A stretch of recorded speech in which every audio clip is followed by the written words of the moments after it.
Mind Power Seduction. The techniques and instructions that you are about to learn in this book will change your life forever. The idea that you have the power within you to change your reality is not a far-fetched concept. People have been doing it for eons. Some non-mainstream religions preach this, and even some species of animals are able to manipulate their reality, but that is a whole other story. So why haven't you learned or heard about these techniques before?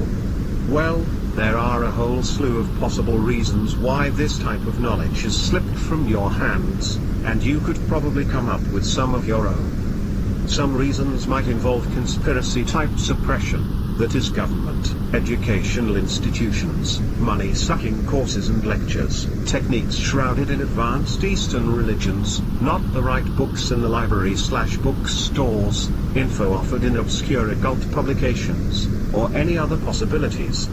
Much of the mind power information out there is not that effective, in my opinion. My job is to filter all the different forms of mind power usage into one totally effective, totally easy to understand book of knowledge that will be your key to unlocking your hidden magical potential. My suppressed knowledge coffee pot has been brewing all my life. I've had to change the filter frequently, but now the best of all the mind power beans are in one great pot for you to consume. Just like coffee, my beverage of wisdom will open your eyes and get your blood pumping. Well, your pumping blood will be your reward once you implement these techniques. Just what is mind power? Your mind is what you use to think. Power is a form of strength. What you will be able to do after you read this book is to strengthen your ability to think. Getting your thinking stronger is accomplished by one main skill: becoming conscious. You must be fully aware of your true self, your true situation, your true surroundings and your true life. This book will teach you this becoming conscious concept and its importance for mental seduction. An important idea that should remain in your awareness is that there is much more to what you think that exists around you. Let me give you an example. As you live your life, you carry within your belief system that there are certain things that you cannot see with your eyes. You don't, or rarely, think about these things. You can smell odors, but you cannot generally see the odor smell as it travels in the air. You can watch television, but you cannot see the frequency waves coming into your television antenna. You know your food is getting cooked in the microwave, but you can't see the little microwaves moving around if you look through the glass door. You can hear music sounds from a speaker, but you can't generally see those sound vibrations with your eyes. You cannot see these things with your physical eyes in everyday living, but a part of you is conscious of these seemingly invisible things. What I mean by, a part of you is conscious of these invisible things, is that it is within your reality to believe that the things you can't see really do exist. Your reality can believe it or can comprehend it without understanding the detailed workings of it. Even though you cannot see these things, you know that they are going on. It is thus within your belief system. If you were holding a cellular phone and someone told you, hey, what really is happening is that your phone is receiving and transmitting frequencies or vibrations that you cannot see with your eyes, you would not think this to be a bizarre idea. It is within your reality and belief system. You are conscious of this on some level if you try to use your cellular phone in a remote location. You know that the airwaves can't reach you and you might get static. You are acknowledging that the invisible aspect of the cellular phone's frequency wave, or lack of, is having an effect on what you are needing to do. You are acknowledging the invisible aspect of things when you put your antenna up in your car in order for the radio to catch the waves better. Or when you put on the lead apron before getting an X-ray at the hospital. It is interesting that you are not able to see many things around you, yet you are conscious or aware of the fact that they do exist. These invisible things are not a bizarre concept to you, even though you might not fully understand the science behind them. You accept it within your beliefs and it becomes a part of the reality you live in. When it becomes your reality, you usually don't give it conscious thought. I mentioned before that there is much more to the things and world around you than you know. If you cannot see the TV waves coming to your TV antenna, yet your awareness knows, without thinking, that they do exist. Why is it difficult for most people to believe that your mind can emit vibrations and frequencies that cannot be seen? With all the electrical invisible frequencies that pass through us from all electrical sources, why do we overlook or have a difficult time understanding that there is human invisible noise that passes through us? The knowledge that your mind has the ability to affect the events and world around you still seems a bit bizarre to most people. This is a difficult time becoming the reality and awareness of most people, even though invisible X-rays or television waves can be accepted.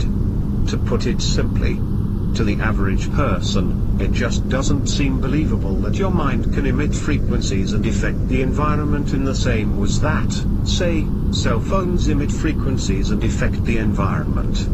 You are going to learn about the unseen things around you. You are going to become aware of what you normally can't see. This non-visible world around you will become your reality as you begin to practice these techniques. Unlike random invisible particles zooming around your bag of popcorn in your microwave without your control, the invisible mind power realms around you can be harnessed and taken control of. This book won't show you how to actually see these invisible realms with your own eyes, but it will show you how to grasp and mold these unseen forces to do your bidding. As you begin to do this, this new awareness will become your reality and common experience, and then frequencies coming from your brain to the brain of others will not seem so far-fetched. Your thoughts have the power. The events in your life and the experiences around you are the result of what you have chosen to allow into your life. Many people do not want to believe this because it would mean that any negative thing that ever happened to them was asked for and wanted. You might not have specifically asked to be mugged, but there is something within you that allowed it to happen. Sometimes people can really see how the power of their mind can affect their daily lives. Some of them use this awareness to guide their lives in a better direction. And then of course there is the majority who cannot even conceive of such a concept. The reason why so many people cannot accept this, you get what you ask for, idea is that it is very difficult to pinpoint life events stemming from your thoughts when you are not consciously making it happen. When you get good at consciously molding your life from your thoughts, you will see it happen and see just how it happens. If you were to think the thought that you now have a bag of apples in your refrigerator, you won't instantly find the bag if you went to your fridge and looked. Your mind will give you what you want, but it works through the events and energies around you. Someone might bring you a bag, or you might visit a friend and then out of the blue they will have an extra bag of apples left over from the Boy Scout picnic. Your goals will manifest, but you will have to know what to look for and just how to be patient. I will teach you all of this, so don't worry. As you take more control over your power to influence the world around you, you can then change the way that things are molded, as opposed to just waiting for it to come to you. You've probably known someone who constantly complains about their health, and no matter what they do, they are always sick. This is a result of subtle mind power influence. Some people are the types who always look for the bad in others. Their events and experiences will tend to confirm this negativeness over and over. People will always mistreat them because their mind is so devoted to proving that people are terrible. I once knew someone who was always stressed out on how much household cleaning they had to do. They always said with such emotion just how burned out they were and how the cleaning is endless. If they knew a little more about the power that their mind has on their surroundings, then they might not be so eager to jump into a fit about constant cleaning. For their own powers of their mind was ensuring that there was always a mess or situations to create the constant work. This doesn't mean that if stray thoughts of your car going into the gutter while driving is going to make it happen. Your mind really just makes things happen when you believe and feel it to be true. Besides, most stray negative thoughts just get mixed with all the rest and lose their power quickly. If you've ever gotten mad at someone and wished them dead, you will notice that they didn't drop dead. There is a difference between wishing, hoping, craving and how the mind actually brings you your goals. Your mind is terribly obedient.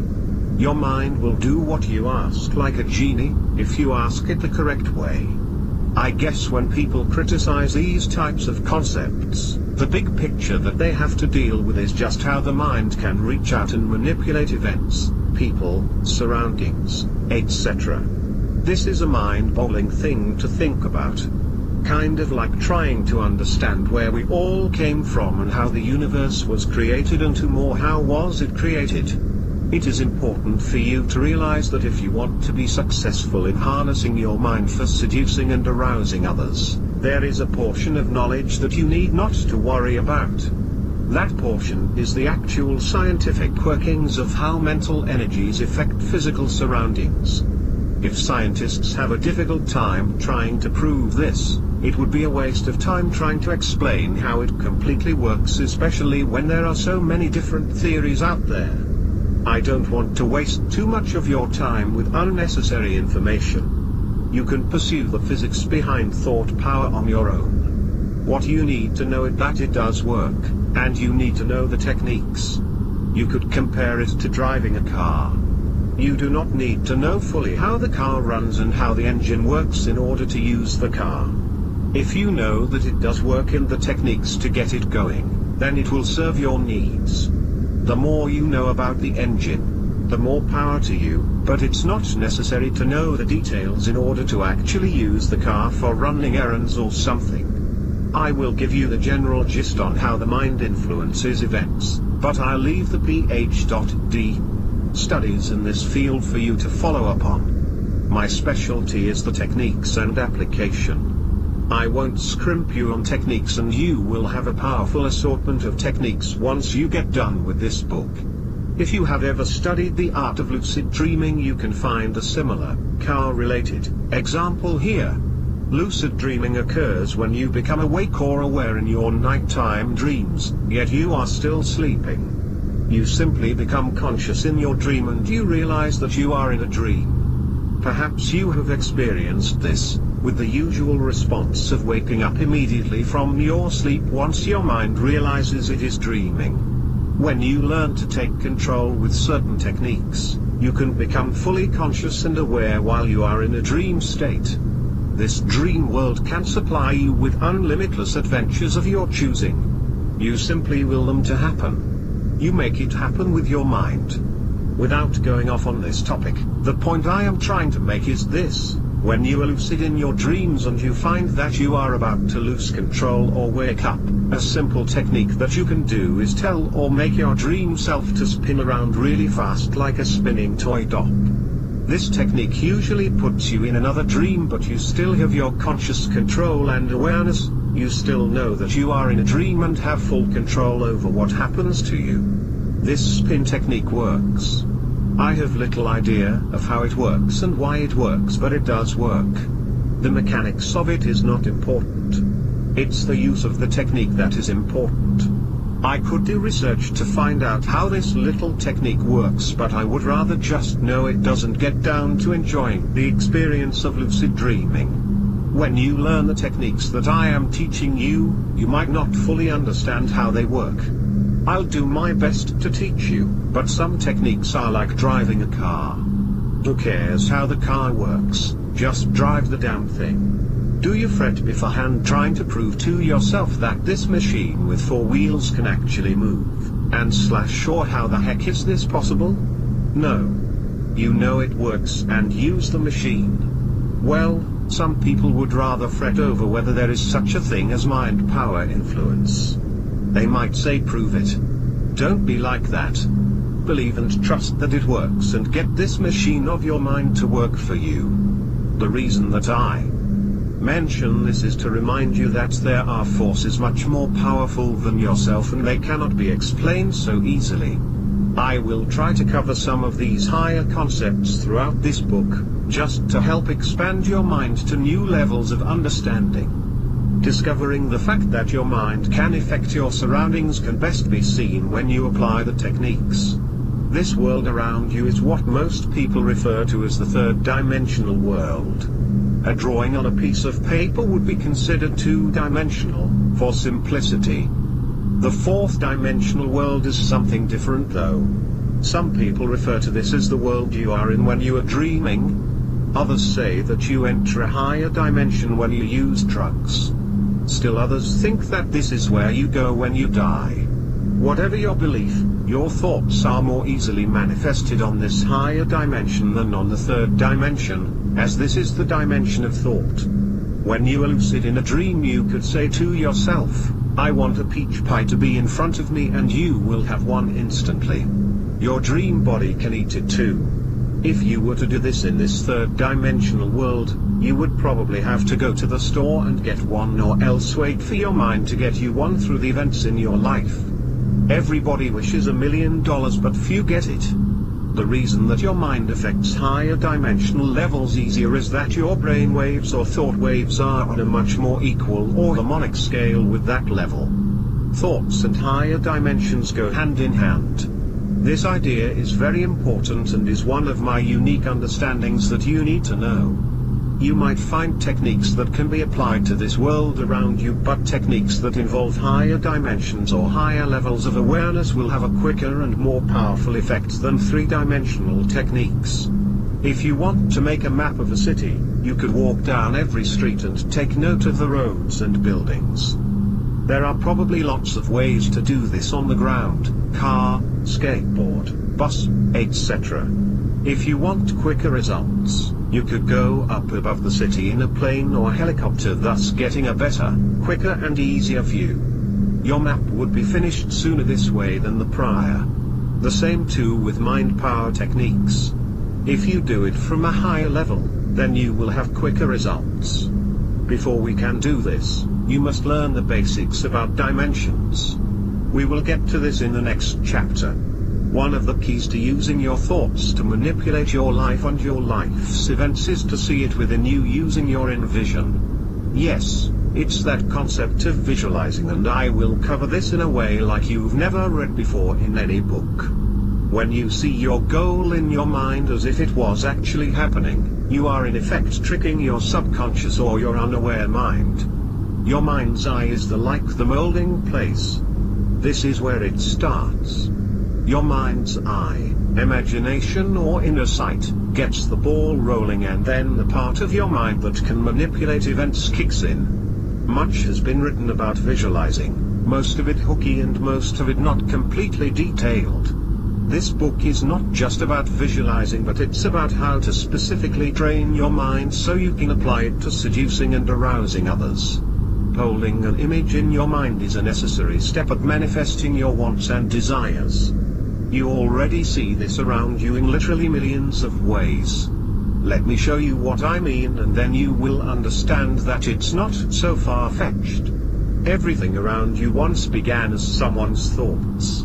Let's avoid the big God picture right now.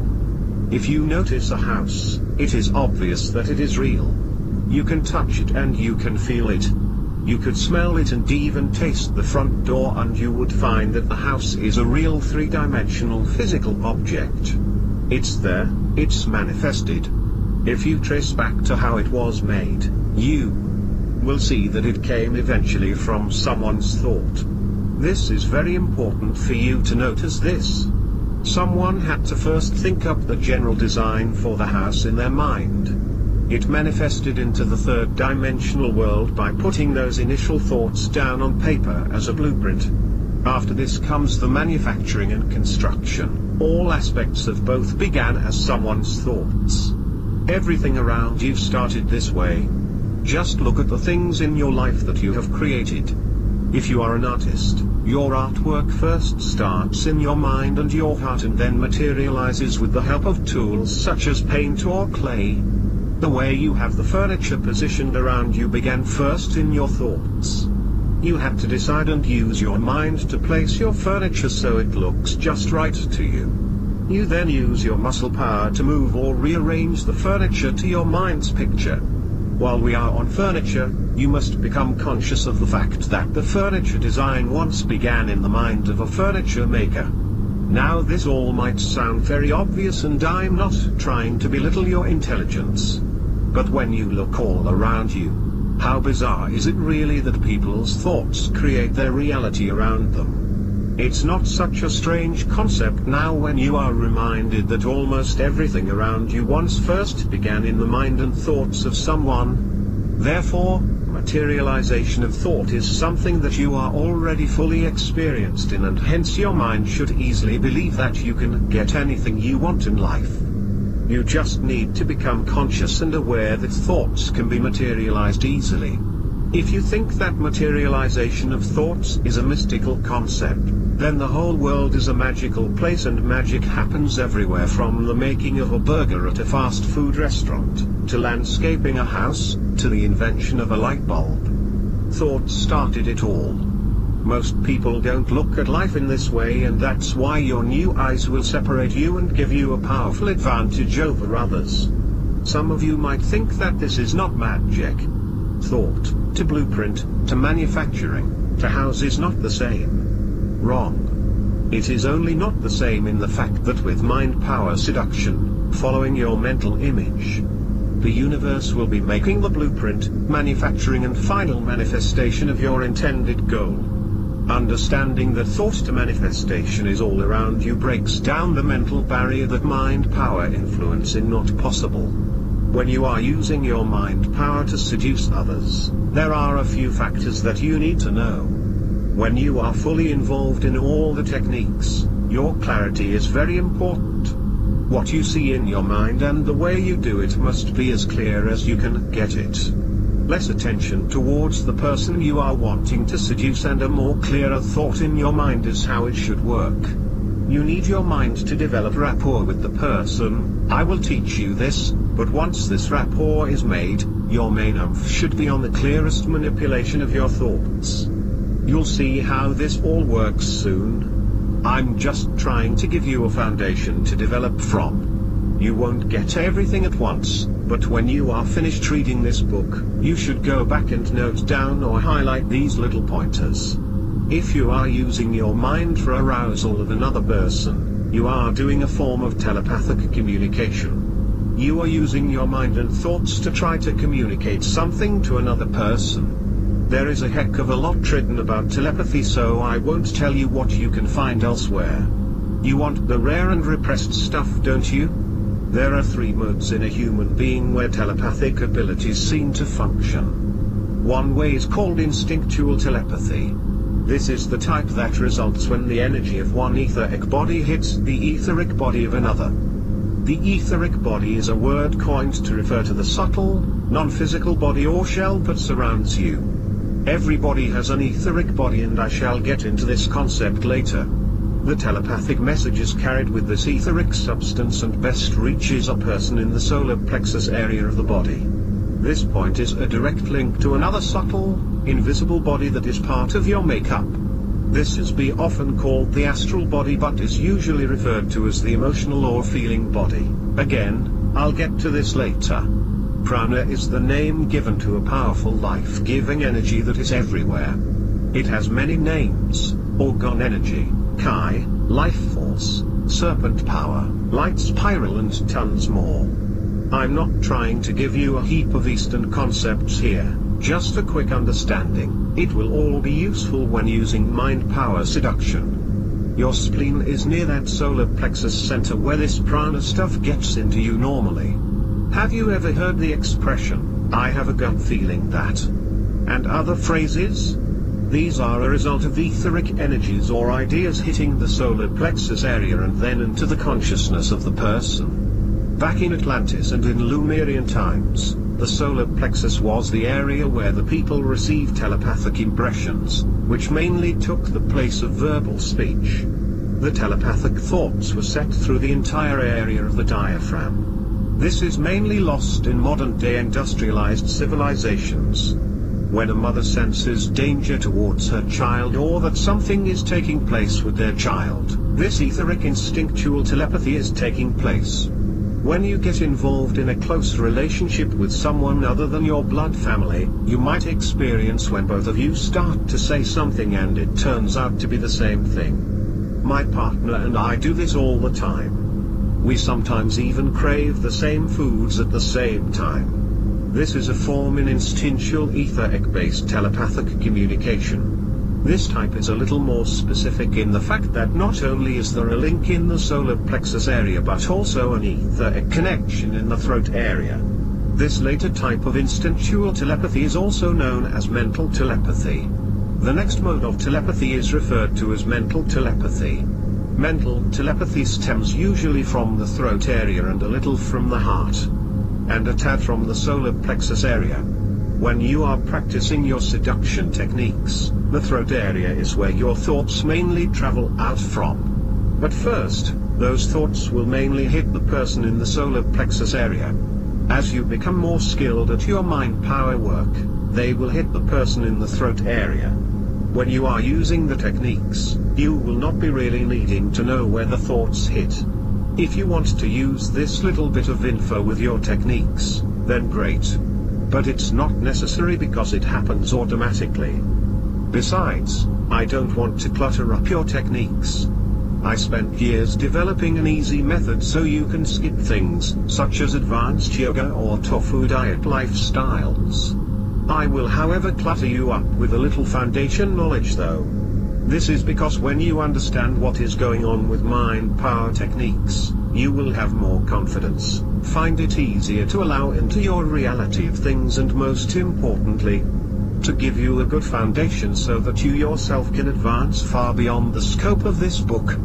Not only will you have a great foundation for seducing others with your mind, and how to stay on top, but you will be able to apply this knowledge for literally anything you desire. When you become a very advanced human being, your telepathic mode will become that of intuitional telepathy. This is when you are receptive and able to communicate with higher things and for higher purposes. This style of mind work causes your non-physical communications to be received from area between your eyebrows and sent out from your throat area. Yogis call this area between the eyebrow area the Ajna center. It isn't really some hard to understand mystical concept when you know the stuff I know, the same that I want to teach you. It has to do with sacred geometry and how the shape of thoughts and energies move and expand. When I refer to higher things, I am talking about things that are at a higher level than seducing someone or higher than using mind power to get a raise in salary at work. I have acquired a deep understanding of ancient technologies, communicating with the earth, higher life forms, dimensional beings and non-physical thought forms are all types of higher communication. When people pray to God, they are attempting a form of intuitional telepathy, but their thoughts are usually solar plexus based and have little effect. The praying is more out of instinct rather than intuitive communication with their higher self. Two of the strongest ways of defeating your telepathic ability are an overly strong desire to achieve successful results, and the fear of failure. When you are doing advanced mind power work, you must have an attitude like I don't care and non-obsessiveness. Do your techniques but don't put a huge amount of your energy into worrying about failure or success. When your attitude to yourself is that of 100% pure confidence and assurance, you'll do your techniques and then change your focus or attention on something else. You will blow it off because you know that your techniques and skill always work and will sooner or later get you what you want. When you are trying to make a mental thought-based connection with someone, you are creating a non-physical link between yourself and that person. When you carry a load of emotion into that link, it creates energy that repulses the original thought work. If you are worried about failure or not getting success, these powerful emotions act like a boomerang and return back to you because there is more of an energy link on your side and less on the other person's side. Of course, you will be a little unsure of yourself at first. Just relax, be confident and do the techniques. And when you are done, move on to something else knowing that your techniques are taking effect and working their magic on the person you want. I'm also not trying to say don't think about it when you are not doing the techniques. You can think about it during the day if you want. After all, it's exciting knowing that you are learning and using your mind for seduction purposes. Just let them be confident, yeah, everything is going my way type of thoughts rather than what if it doesn't work or I have to succeed so bad. You will succeed if you have the knowledge, use it correctly and then let the power of your mind go to work. This is important, and once you see that you can get anybody you desire, you will have incredible confidence within yourself that goes into effect even before you start the techniques. My mind is so developed that just my intent at using mind power techniques starts the ball rolling. When I say to myself that I'm going to do a half hour of techniques when I get home, my mind starts the process because it knows what I'm going to and knows how I'm going to do it, and it knows that I never fail at it. Then often my goals are achieved even before I practice my techniques. This is how powerful your mind will become. The better and better you become at this, and the more practice you do, the easier and easier it becomes. So to end up this paragraph, I suggest to you that you detach your intense desire when using these techniques, and you will find quicker results. This idea of non-attachment is found when you study ancient Hermetic principles. I will mention these principles later in the book. When you are doing mind power-based seduction techniques, your thoughts have an effect on your sympathetic nervous system. Your mind actually produces adrenaline-like compounds within your sympathetic nervous system. The sympathetic nervous system is usually related to the flight or fight emotional responses that surround a threat. Crisis telepathy. Crisis telepathy exists on a much more danger level and is the result of tremendous adrenaline-like compounds being manufactured with the person in danger. Crisis telepathy is different than the mother-child sympathetic telepathy in that the telepathic connection in a crisis situation reaches strangers and people not normally connected to you in life. Many people have experienced the feeling to look behind them while walking down a street. The second after they do, they witness a terrible car accident. It is crisis telepathy occurring where the person who is experiencing a major trauma is sending out strong signals to the people in the surrounding area. Your sympathetic nervous system will produce the same compounds of chemicals that are produced during crisis telepathy, except in your case, if using mind power seduction techniques, the adrenaline-like compounds will be the result of love/sexual-based intuition and mental stimulus, rather than fear or crisis-based intuition/mental stimulus. When you are fully working with these MPS techniques, these natural chemicals produced in your brain can give you a great rush and will surely make your mind power seduction work more enjoyable. I'll save you the pain of my going into all the theories of just how telepathy works on a physical level. The non-verbal communication link has many different and varied opinions. There are some concrete answers, but these should be limited so we can get closer to how to make people fall in love with you. I will reveal to you the exact, in my opinion, way that your thought comes to mind in the person you are wanting to seduce. It's in the next chapter. Brain frequencies and brain inducers. Your brain is like a radio. It can receive and emit electrical frequencies. Frequencies are the intervals in which electrical activity is measured and charted. The AM dial of your radio covers a certain kHz range. This is the range that the AM signal is broadcasted from a radio tower and then received by your radio antenna. The FM dial on your radio covers part of the MHz range, megahertz. This is the range that the FM signal is broadcasted from the tower and then received by your radio antenna. Everything around you emits some sort of electrical interval that can be measured and charted. Everything from a hug to a lightning storm, from a laser beam to microwave food, from colors to sound, from the rhythms of living organisms to the different layers of the Earth's atmosphere. Researcher Dan Winter has even been able to determine the frequency of a person feeling and expressing the emotion of love. Love has its own frequency range and geometry. Some of these frequencies can easily be measured, such as X-rays and radioactive rays, but things such as thought waves and emotional waves are still being researched.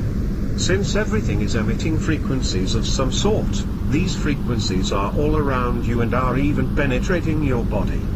From the electrical pulse of a computer to the frequency waves of a portable telephone, these unseen frequencies all pass through you.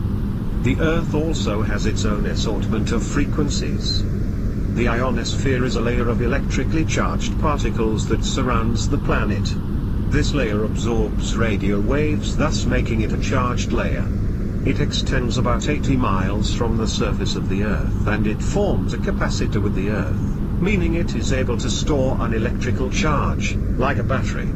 The great inventor, Nikola Tesla, knew all about this stuff. Every time you plug something into an electrical outlet, you are getting a piece of Tesla's creation into your life. He also invented radar and was the true inventor of the radio, not Marconi. He was very knowledgeable about the electrical charge of the Earth's ionosphere. With the help of a special broadcast tower containing his famous Tesla coil, he could power all the light bulbs in an entire city from a far distance away using this broadcasted electrical energy.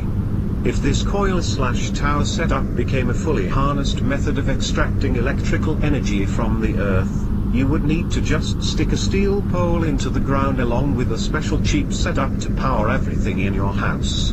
Doesn't matter what part of the world you live in. From the remote North Pole to the metropolis of New York. Remember, this is free energy that the Earth naturally produces in unlimited amounts, unlike oil, gas energy which depletes natural resources. For those who are interested, Tesla's free energy system was bumped out by the industrialists of that time. After all, how could you meet a free energy? These days, we are forced to pay monthly to power things in our house. When Tesla proved free energy could be a reality for the world. Now this might seem a waste of time for you to know this, but get this.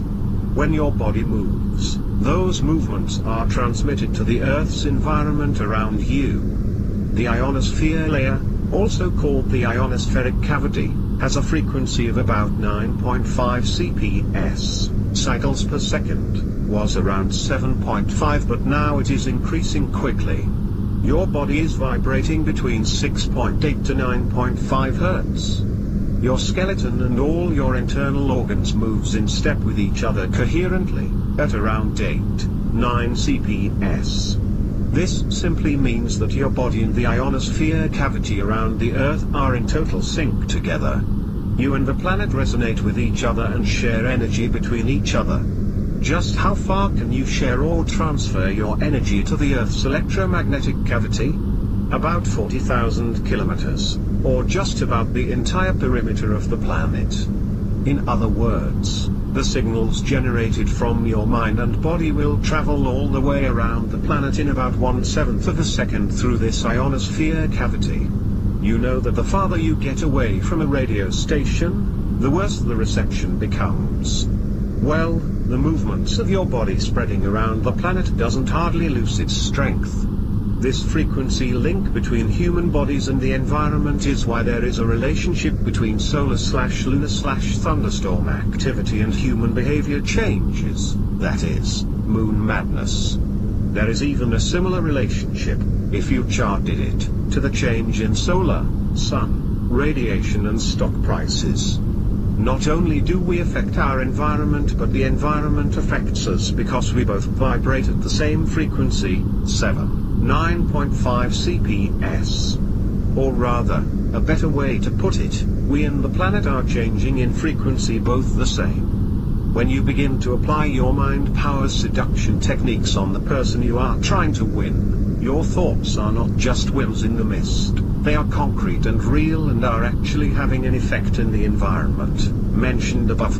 When you understand about the frequencies of the mind, you'll see how other people's thought waves can easily get in sync with yours.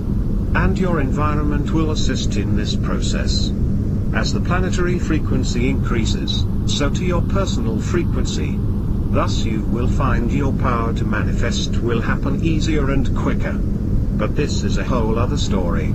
It has to do with the decreasing frequency of the planet and the increasing frequency, thus providing little buffer between this third-dimensional world and the higher levels. You should know that this is the perfect time in our modern planetary history to be learning to develop your mental skills. Have you ever seen or read about those sleep research labs that hook up a person to equipment in order to measure their brainwave activity while they sleep? These machines can show the researchers all types of things, such as when the person is having a nightmare or when the person is in a very deep sleep. Besides the fact the person being studied upon usually is paid for sleeping and may be paying their way through university, another benefit resulted from the research. It is very important to your mind power seduction techniques. It is firmly established from extensive research that the human brain has certain frequencies depending upon what the mind is doing. Big results show that when a person is wide awake, the frequency range of the brain/mind is 1430 cps, cycles per second or hertz. This has been given the name of beta. Beta, 1430 cps, when the mind is engaged in physical activity and is alert. Alpha, 713 cps, like when you are daydreaming or in a meditative state. Theta, 3.57 cps, the exact moment when you fall asleep. Delta, 0.5, 3.5 cps, when you are cold out zonked, very deep sleep. Notice the frequency change from theta to alpha to beta. See how it increases? As I said earlier, the frequency of the planet is also increasing.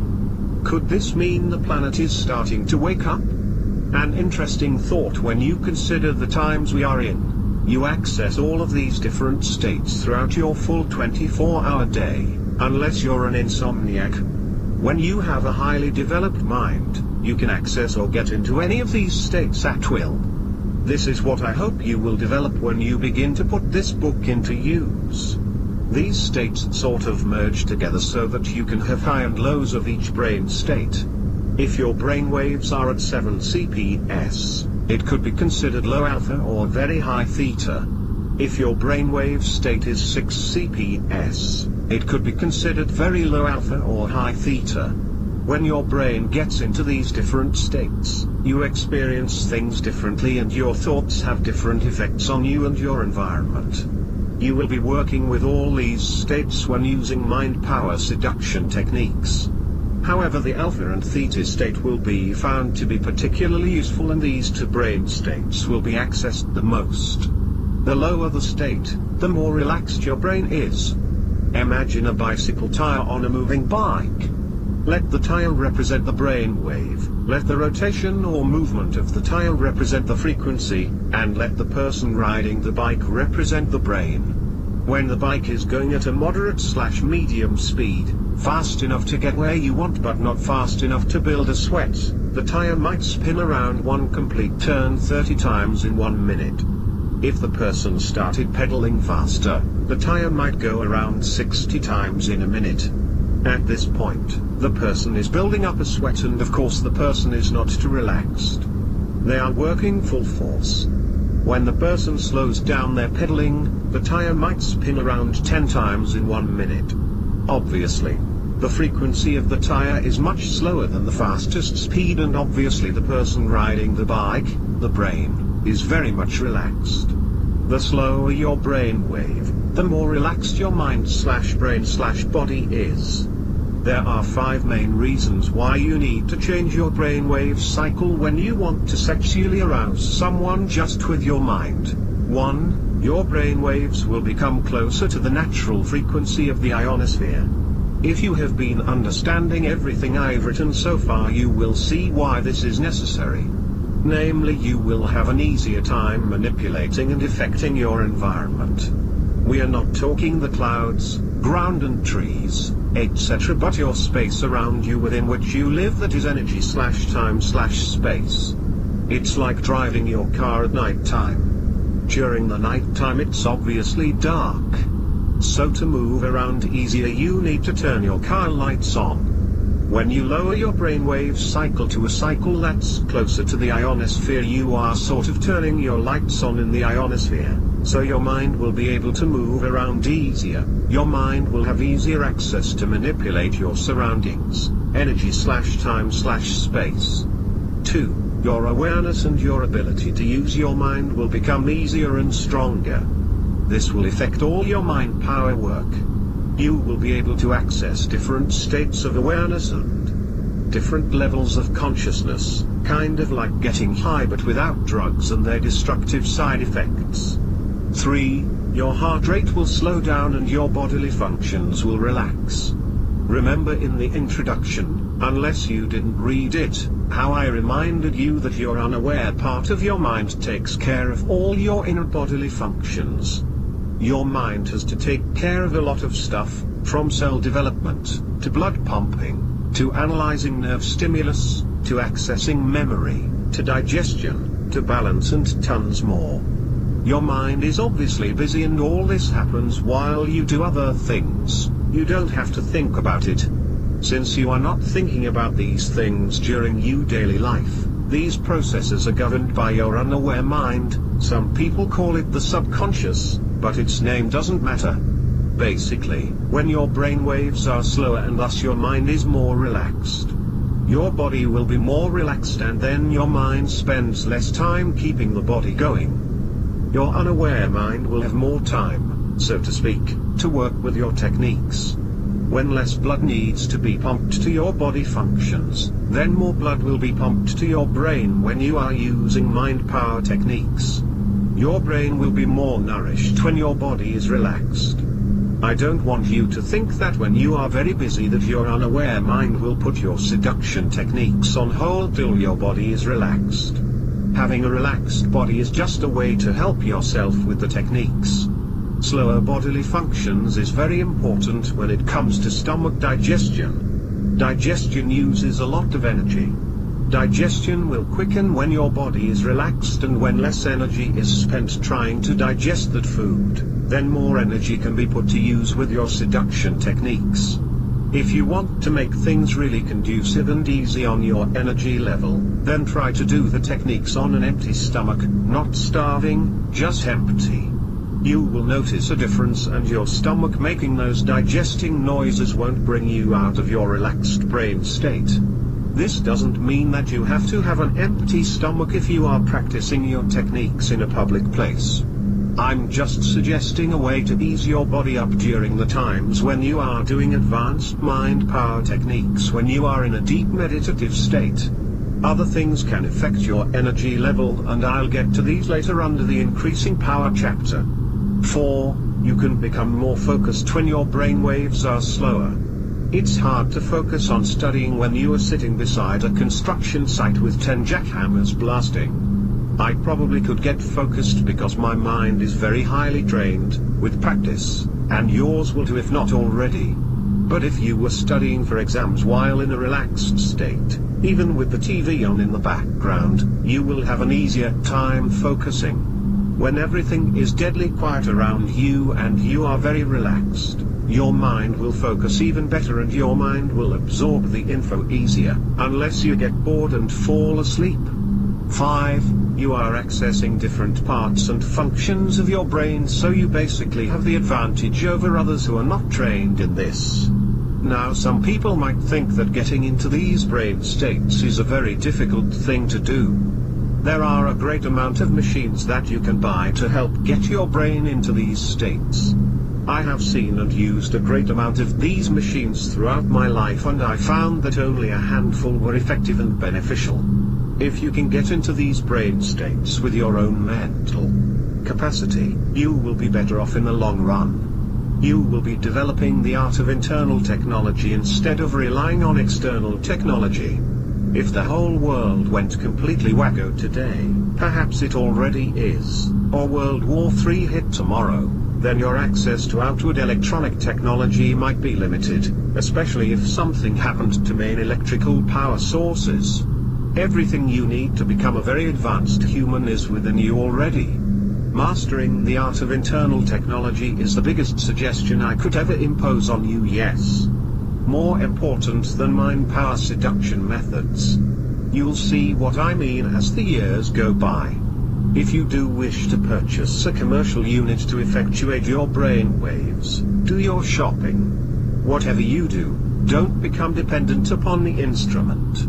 When you read the chapter on radionics, you will learn how simple radionic machines can assist you in getting into various brain states, all without the use of electronics. An important thing to remember is that brainwave machines and the like is a growing business.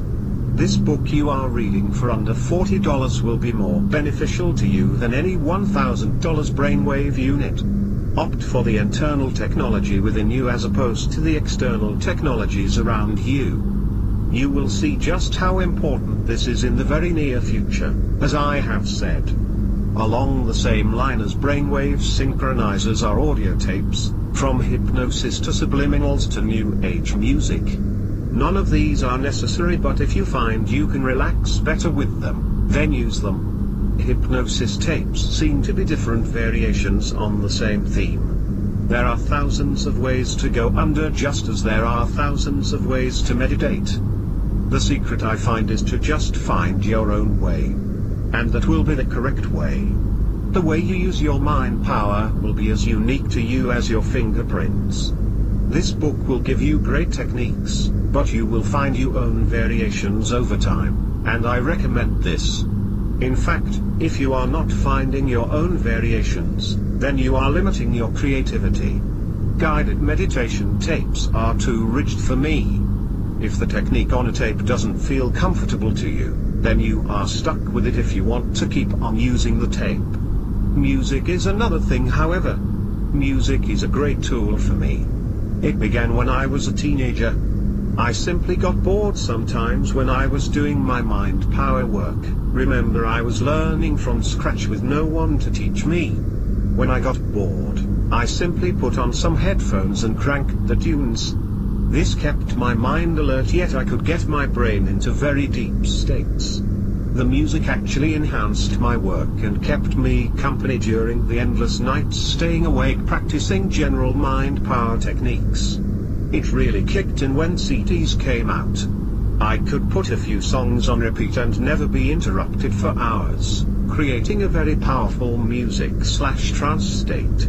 I found this to be a great way to leave my body. Yeah, I do that too. I really don't like new age music, like Yanni, Indian flutes, etc. You can keep it. I want to mention one very important tape that would benefit you greatly. I would highly recommend it for mind power seduction work. It is extremely powerful and can access unbelievable brain states. Waveform is a very powerful tape. It's not a tape of music but rather tones and vibrations of the theta frequency range. It is created through the use of a special tonal matrix in which a perfect harmonic fifth is the focal point for various musical and tonal patterns. In music theory, the perfect harmonic fifth is basically the third note in a major chord or triad. For instance, in a C chord, the perfect harmonic fifth is G. The perfect harmonic fifth has long been associated with healing and altered states, and listening to this interval gives most people a sense of completeness and resolution. This recording is the result of Tom Kenyon's work. Very fine stuff. If you want to get into the geometry of harmonic fifth, read the book Geomusic by James Furrier.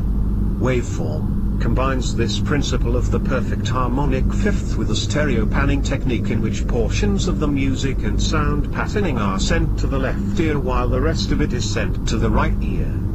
The effect is a deeply relaxing and pleasant massage-like feeling in the center of the brain. It is not uncommon for people to have highly unusual experiences with this tape, such as out-of-body experiences, abbeys, or contact within our realities. All sorts of altered states can be accessed with this tape if you work with it. It can greatly enhance your mind power seduction work. If you use headphones with it, as is recommended, it can take you out of your current awareness and into a deeper level pretty quickly. It can even get you close to a theta level of brainwave activity because its frequency is in the theta range. This tape is available through Sourcebooks and costs around $19. You can contact Sourcebooks at 1-800-637-5222. If you are interested in purchasing the cassette, be sure it is Waveform 1, as there are two. I do not recommend the second, only the first in the series.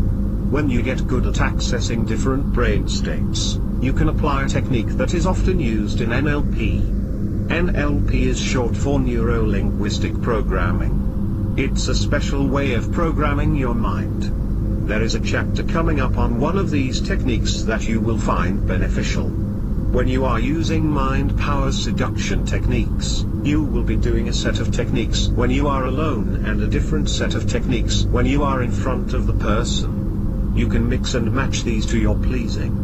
When you are alone, you have more time to develop the art of slowing down your brain waves. When you are out in public, you obviously can't get into deep states as easy. There is just too much stimulus.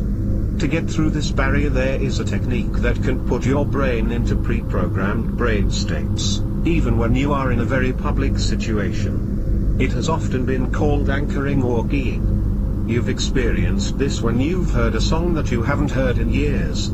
And that song totally makes you remember or feel that time in the past.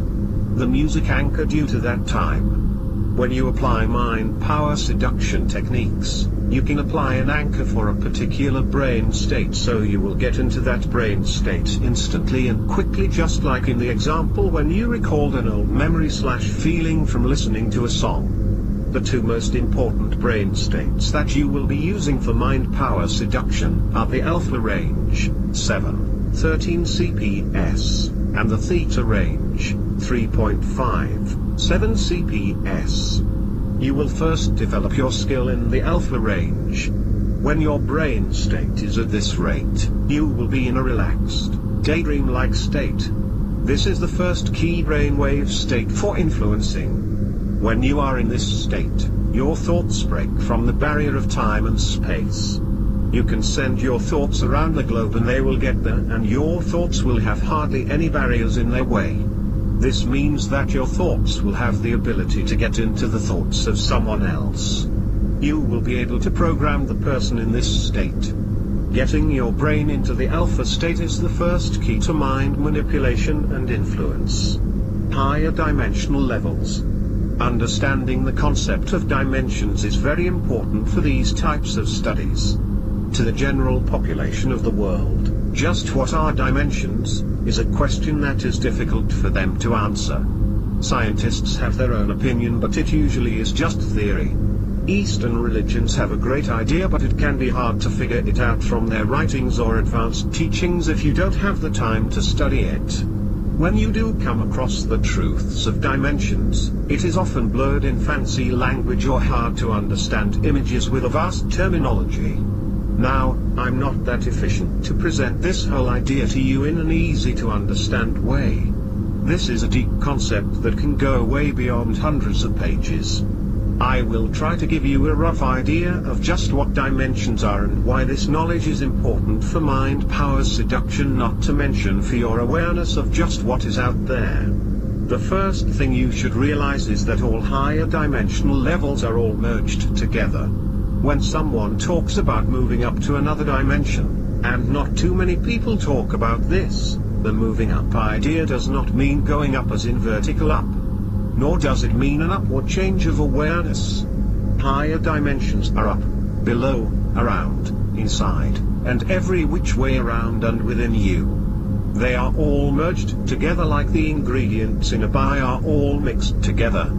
This of course means that you yourself are within higher dimensions other than this third dimensional world around you. At this moment, you are within the 10th dimension as well as the 3rd dimension. The word dimension is just a name given to the concept of reality levels. 3D is just a name given to describe or represent your current world around you. You are tuned to a 3-dimensional world.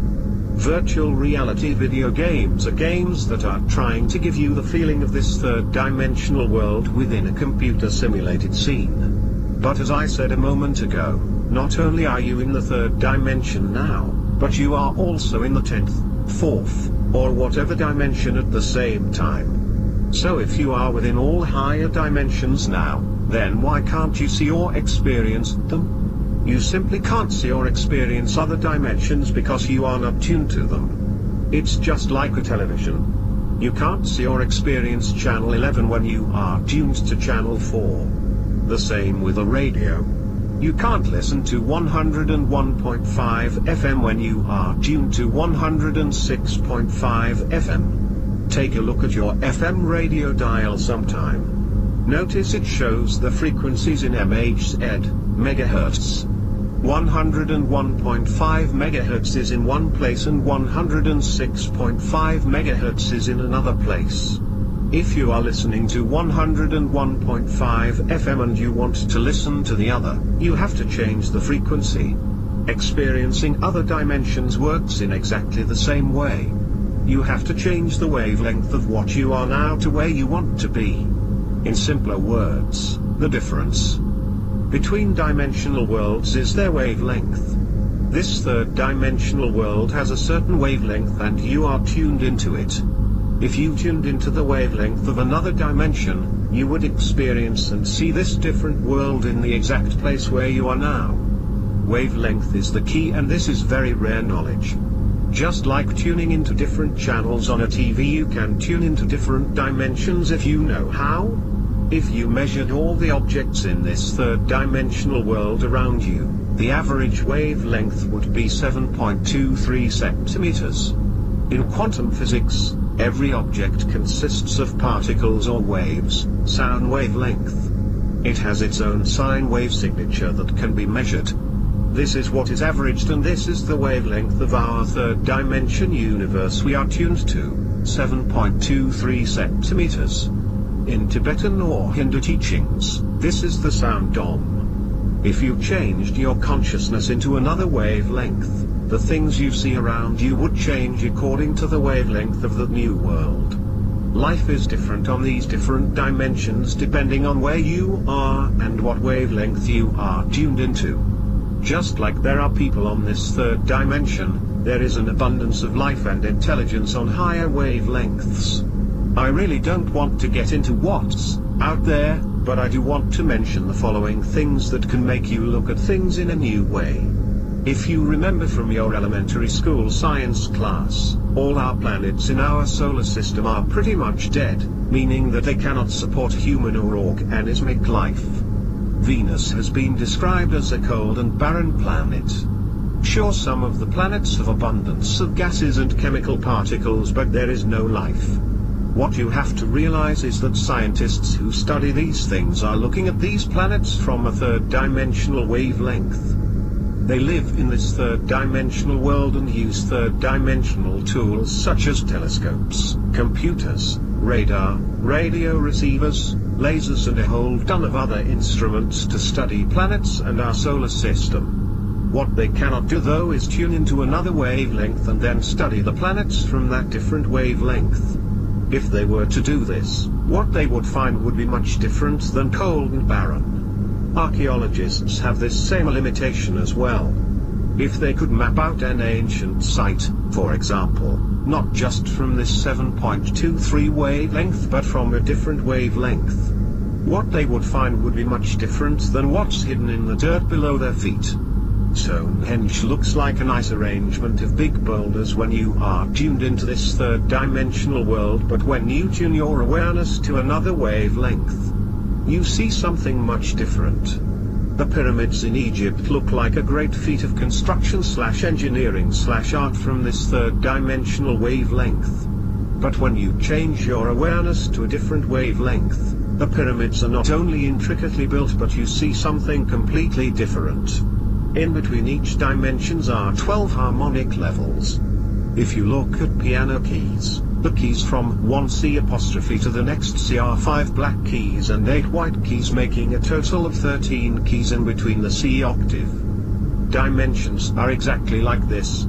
The keys in between the octave, 5 black, 8 white, are called overtones. The points between different dimensions are also considered overtones. When someone dies, they go to a level around the third overtone of the fourth dimension. The astral plane, as some call it, is found on the first or second overtones of the fourth dimension. Right now, we are sitting on the third dimensional level. Our world is changing to something very new. People have described this change in a host of different ways. Religions have a vast amount of different descriptions of what is happening and what will be happening to the world. If you are slightly clued into what life is like in the 90s, you probably have some hunch that something is up or that we are all moving to something in the future. Even if you don't feel that something cosmic-like is happening as described by every religion, you can probably sense that environmentally the Earth is changing from all the humans' damage to it. Something has to happen from this point of view because natural resources, ozone layer, rainforests, chemicals, diseases, population increases are all getting in worse shape. This is obvious. If you do sense that something maybe on a spiritual side or a negative side is approaching, then you probably have your own variation of opinions of both these sides. If you really don't care, then skip this next paragraph. What is happening is that this world is tuning into a higher wavelength. We are literally moving into another dimension. The 7.23 centimeter wavelength is slowly fading out and a new wavelength is moving in. Our awareness of the planet and all life is moving to a new wavelength. We're about to move into an area between the 10th and 12th overtones of the 4th dimension, and this is described in a vast amount of ways by different religious, philosophical and societal thought. The 10th to the 12th overtone of the 4th dimension is also known as Christ consciousness. People sometimes describe this worldly change as the return of Christ, but it really means this shift in wavelength to this particular level. We are eventually going beyond this level of Christ consciousness, which is a unique experience that will affect all life everywhere. Because of this, all eyes are on us, watching and waiting. Beings from higher dimensional levels are watching and observing, without interference. You cannot see them because they remain stable in one or more overtones higher than our own third dimensional wavelength. If you were to tune into the next couple overtones and look up into the sky would look like a parking lot at the World Series. Jam-packed.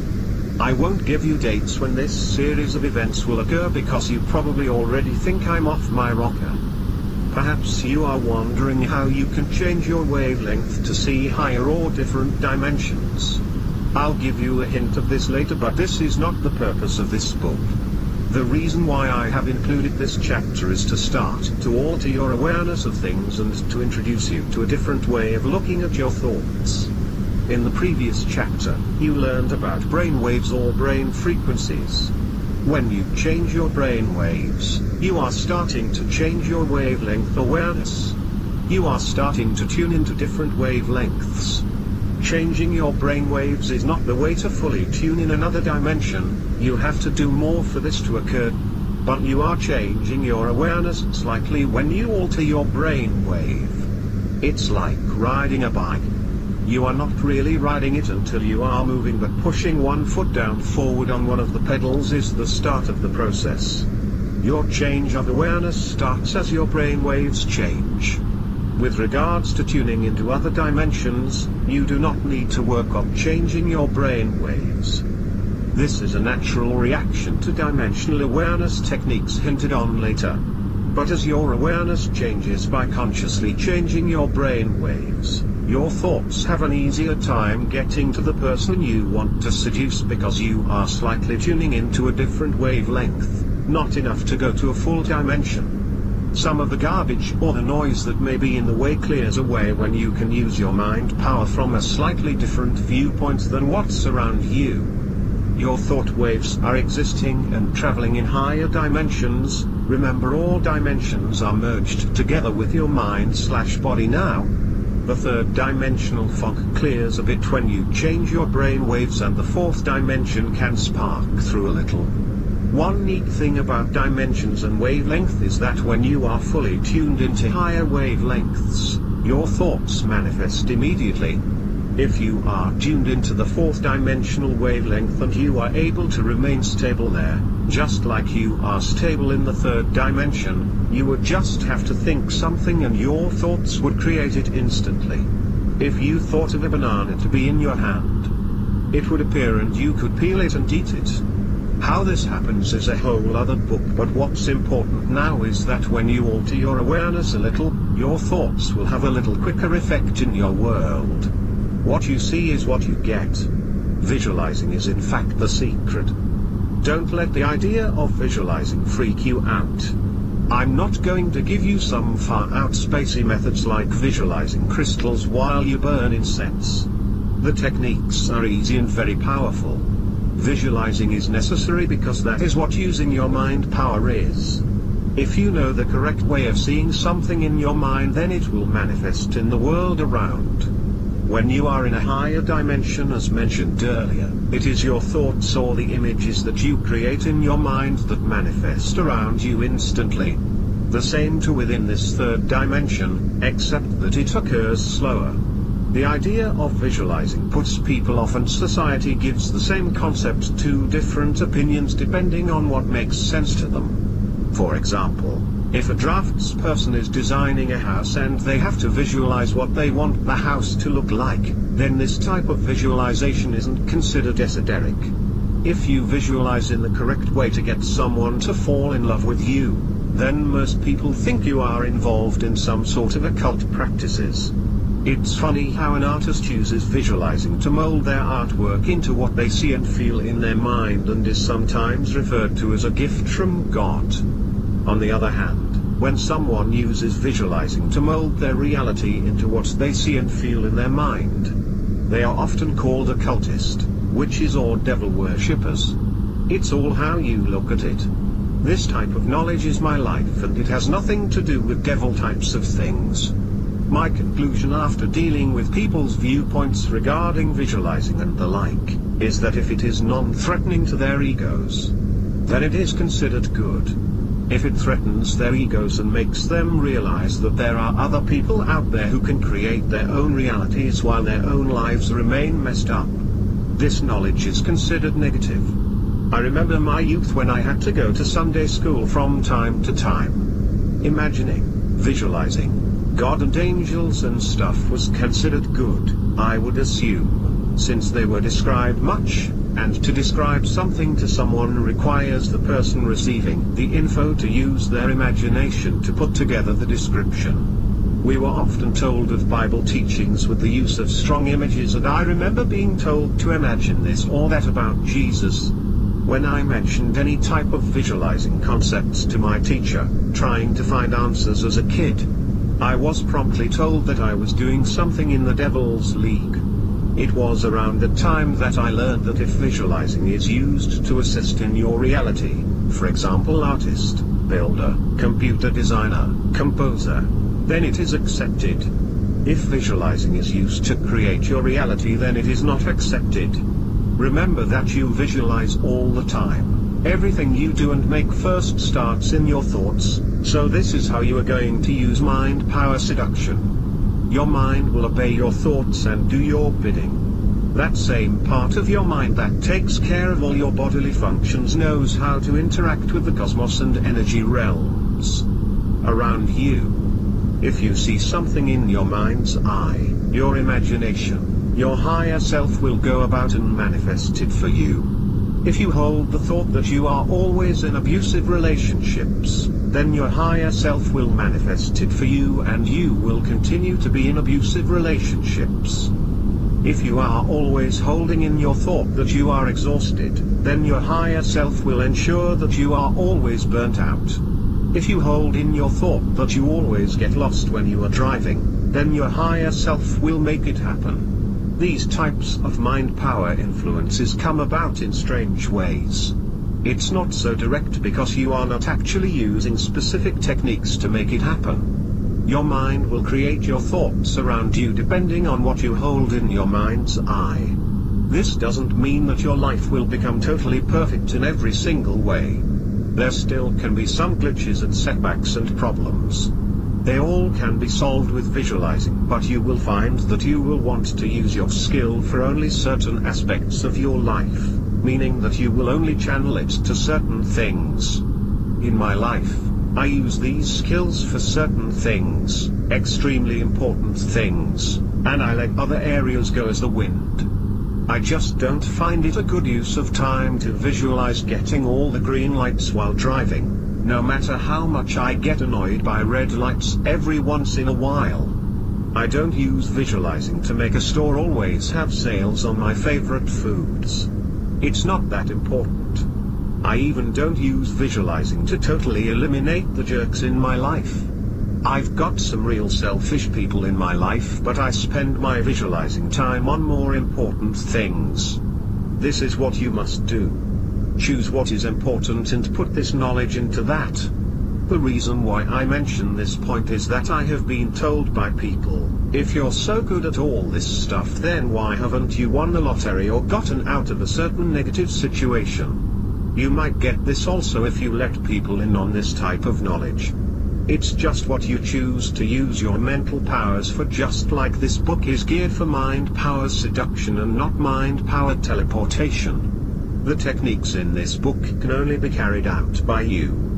Some try to get others to do the methods for them, but the attempt will fail. Mind power seduction techniques work only for the person who is doing them. The person you are working on might get a little turned on for you, but in time the person that you are wanting to seduce will go for the other person and not you.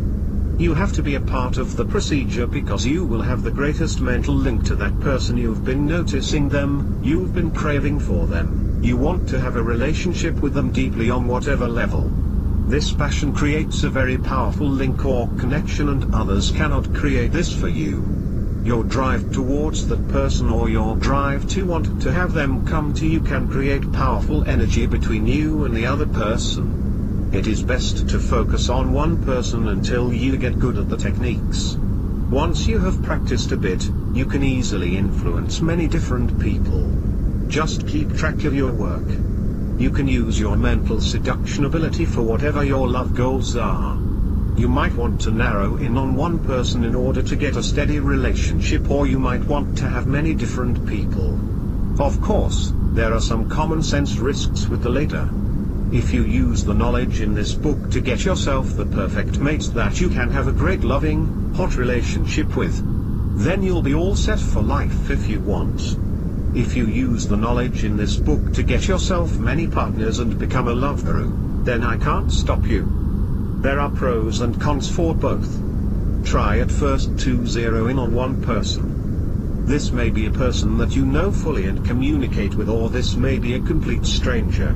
Whether you know the person very well, or they are an acquaintance, or they are a complete stranger, spend a few days planning what to do. A good plan is a great advantage. Don't be so eager to rush into it. You will get that person, so a few days planning won't be wasting time. In fact, it will be using your time wisely. There is no need to worry because these techniques in this book work if you just practice and use them. Also, spending a few days or even a week planning your mental strategy tells yourself that you are very capable and very intelligent when it comes to harnessing your mind power. Keep a list of where you've seen them the most, their most noticeable features, the clothes they've worn that you enjoyed, how they talk, expressions that they use the most, how they hold themselves, how they speak, and what their skin looks like. All of this will come in handy. I mean it. Make a note on paper of the things above. You don't need detailed pages, but just enough of the things that you notice. Watch them and study them. Don't follow them or stalk them. You don't want info on their every move. What you want is to make note of the most noticeable things, so when you do your mind power work you will have an easier time visualizing them. You want the stuff that strikes you and the stuff about their body, hair, speech, features, etc. only. If they are good with children or like to watch television, this is not important. When you start to use the specific visualizing techniques, you will want to see them as clearly as you can in your mind, as if they were in front of you. You might think that you can remember these noticeable features, but when you get down to the work, you will notice that your ability to visualize will be limited until you practice. It might be hard for you to visualize the sound of their voice, but it might be easy to you to visualize the way they do their hair. That is why it is good to have a whole bunch of characteristics ready. As you practice, you will get better at visualizing the person. The reason that you note the place where you see them the most is that if your visualized image of them starts to fade and you can't seem to hold what they look like in your mind, you can simply imagine the place where you see them the most and then recreate their image before you take them back to your inner world. This will all make sense when you start. Remember, this is only part of your plan. It would be a good idea to plan your time and just when you will use the techniques. You, of course, want to be spontaneous to your heart's desires, but there are other times that you need to make note of. Make a little plan of the time that you have available for mind power work and stick to that schedule. If you are using the techniques on a random person who happens to catch your eye, of course you cannot make a plan. The same if you are at a bar or in a public place. If you use some of the in front of the person techniques on someone who catches your eye at random, you will have less of an effect on them until you develop your skill away from the person. Using techniques in the middle of the night while a person sleeps will obviously be more effective than on a person in a supermarket line. As you build more and more skill, then the effect on the person in the supermarket line will be more effective. When you use my techniques on a person, they will feel like it is their own idea. You've been in a public place and had the idea that someone was very attractive to you. You felt drawn to them. But that didn't make you go for them. Maybe you had to go, maybe they were in the next car going the opposite way down the street. Maybe they were in a crowd and didn't even see you. You still felt drawn to them but you didn't go up to them. It was your own idea but you didn't approach them. When you are in a crowded place, for example, and you use mind seduction techniques on a person, they might not drop everything and come running to you. They still might feel attracted to you but maybe they have to go, or maybe they are going the opposite way. Because you didn't get them does not mean that you were unsuccessful. It's just the reality of the situation. Not everybody is going to come running to you if you are both just passerbyers. Just like in the same way that you don't go running to every person you are attracted to throughout the day. There is a little more advantage if you are in a place where you have an opportunity to meet this stranger or if you know you might see them someplace again. These are the opportunities. Even just seeing a person once, if you know you will see them again, put your techniques to full force. They will think about that first moment seeing you and then things will start to develop as they see you here and there again. A good example of this is if you are in school or at work. There are all sorts of opportunities to see a particular person again and again. Their thoughts, your influence, will begin to develop and then increase. If you interact with them every once in a while then things will develop quicker. If you never talk to them but just see them frequently, they will still develop strong feelings for you but a step will have to happen to bring you two to start talking or something. If they are a stranger that you see often, you could be totally influencing them for weeks and they still might not have enough guts to come and talk to you, even though they feel extremely drawn to you. There are some signs that you will notice, a later chapter, to show that your influence is taking effect, but you might have to make the first move. I don't mean coming onto them if they are a stranger, in fact you don't need to come onto them at all. If they are shy, just say hi to them or make a connection or small talk while you continue your daily mind power influence. Then the next time you see them, you can have a quick chat again. As you say your hellos to them the odd time you see them, don't show any sign of attraction to them. Let the feelings keep develop within them and let them come to you. It will happen on its own as you continue the influence. If you two are strangers and you are influencing them, there is also a good chance that they might not be so shy and that they will approach you with a little hi or something. Keep remembering, and I'll keep telling you, that they will feel drawn to you under their own accord. This is the most natural process of these seduction techniques because the person will feel like it is their own idea and they won't feel like anybody is controlling or swaying them. When it is natural like this it is more effective, longer lasting, and highly creative. If you are on a bus and you use these techniques on someone, they won't turn around and make love to you right there. But if you let it develop naturally, it will develop quickly and it will happen. If you are practicing the techniques, which I am slowly revealing, on a person that you know quite well, you will see results much quicker. You will have more opportunity to see the signs, more opportunity to influence them directly in front of them, and you will have more opportunity to let them come to you. I'm just trying to give you a rough idea on what to expect, but of course you will come across every variation yourself. And of course, the more skilled you get at it, the better the results.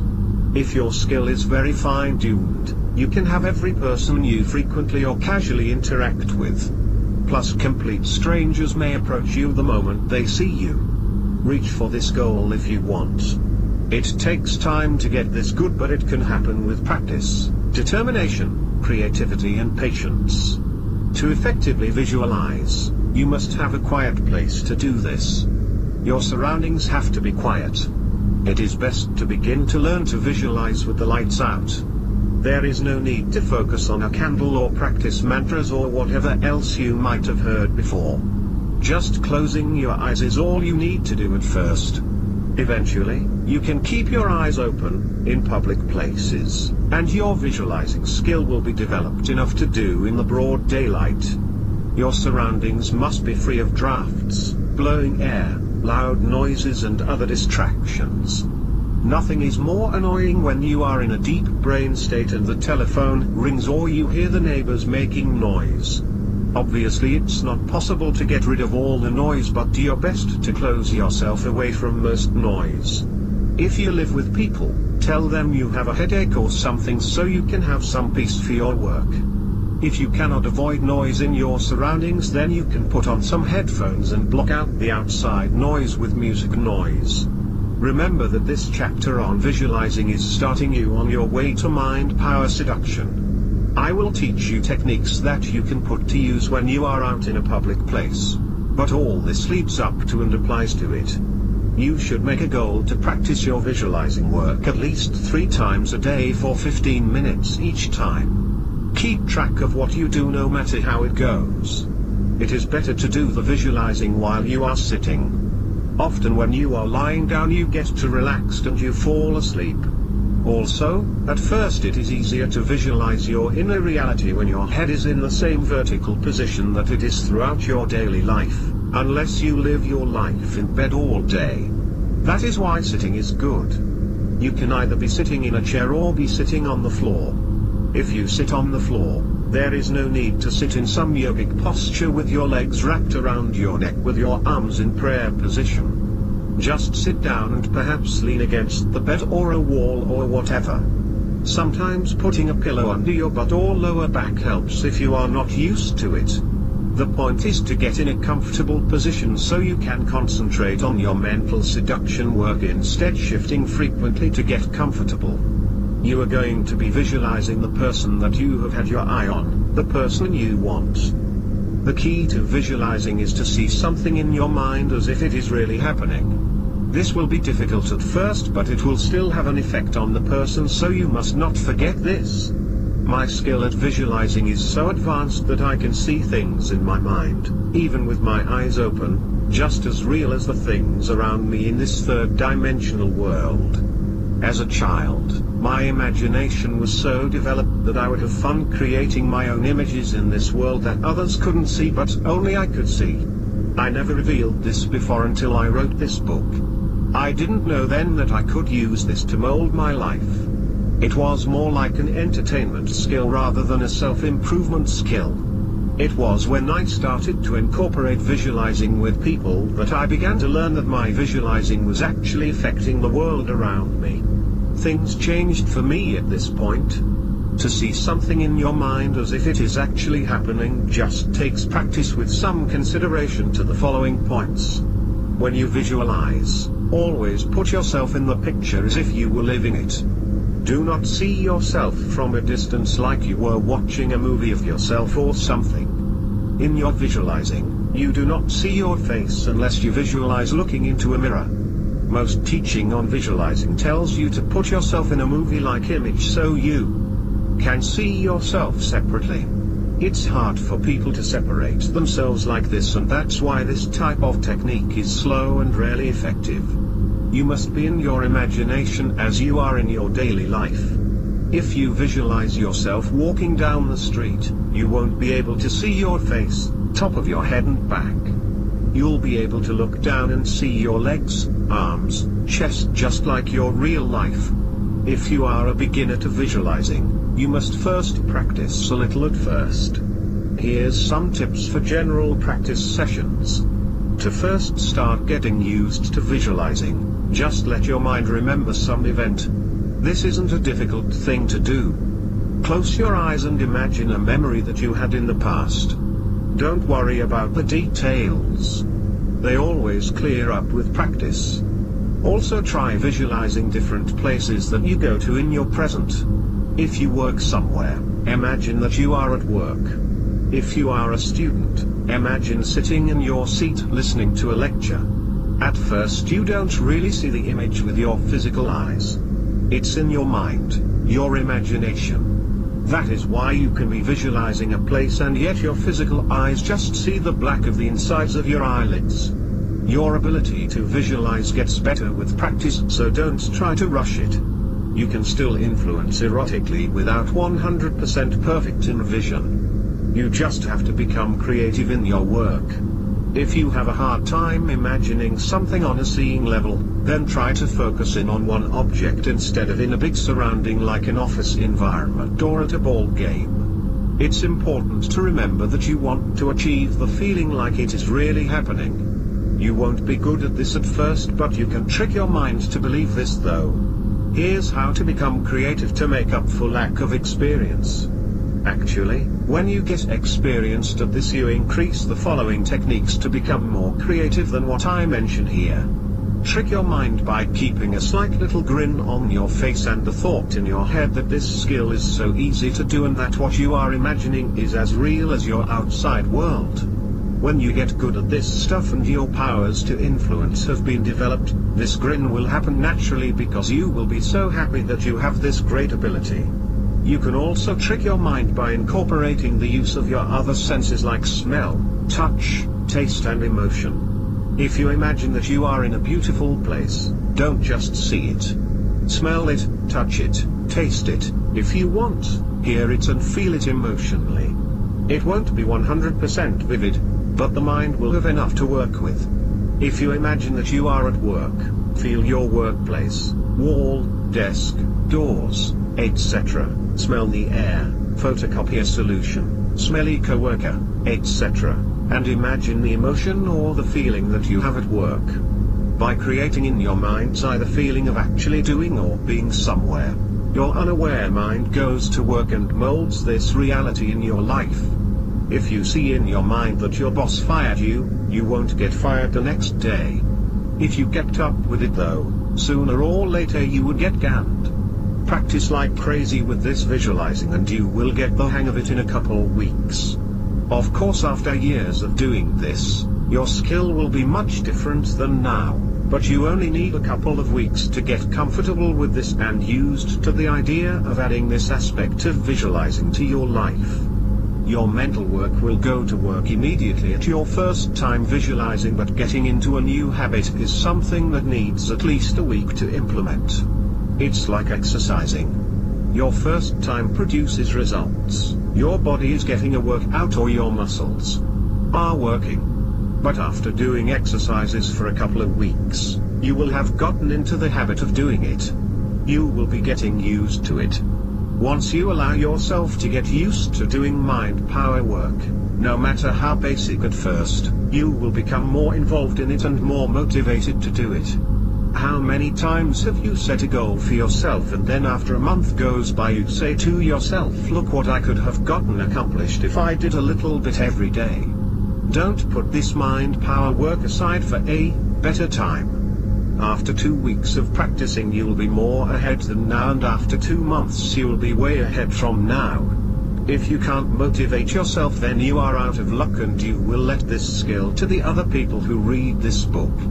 I suggest that you do at least 3 times a day for 15 minutes each of visualizing. If you want to do more, then you will develop more quickly. If you want to do less, then you will develop slowly. Here's what I want you to do, but of course you can do what you want.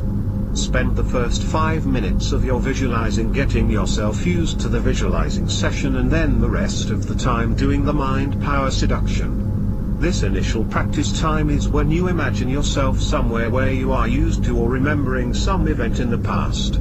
Or this is where you can imagine focusing on an object and imagining it with all your senses. You can imagine maybe a dog sitting beside you. You reach out and feel its fur as you pet it. You smell its fur and wonder why dogs always have that wet dog smell. Don't taste the dog, but feel with all your senses the dog being beside you. You could even imagine walking the dog. Maybe you want to imagine an orange on a table in front of you. You pick it up and peel it. It squirts its juice in your face and then you eat it once it's peeled. Don't forget to imagine spitting out the seeds. Then imagine letting a cat smell the orange peel and run away with a sour face. You can even imagine this book in your mind. Put it on your mind created table and feel yourself pick it up and flip through it. The symbol on the outside of the book is a radionic transfer, symbols charged with a certain purpose. We'll mention radionics later. If you incorporate this book into your visualizing, the symbols on the outside will be helping you. It's really up to you what you visualize during this first 5-minute period.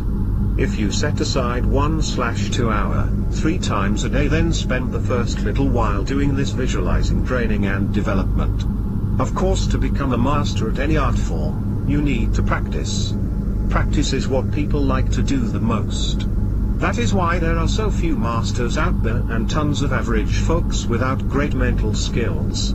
When you get a better feeling for this practice visualizing, you can become more active in your visualizing rather than just imagining something more passively.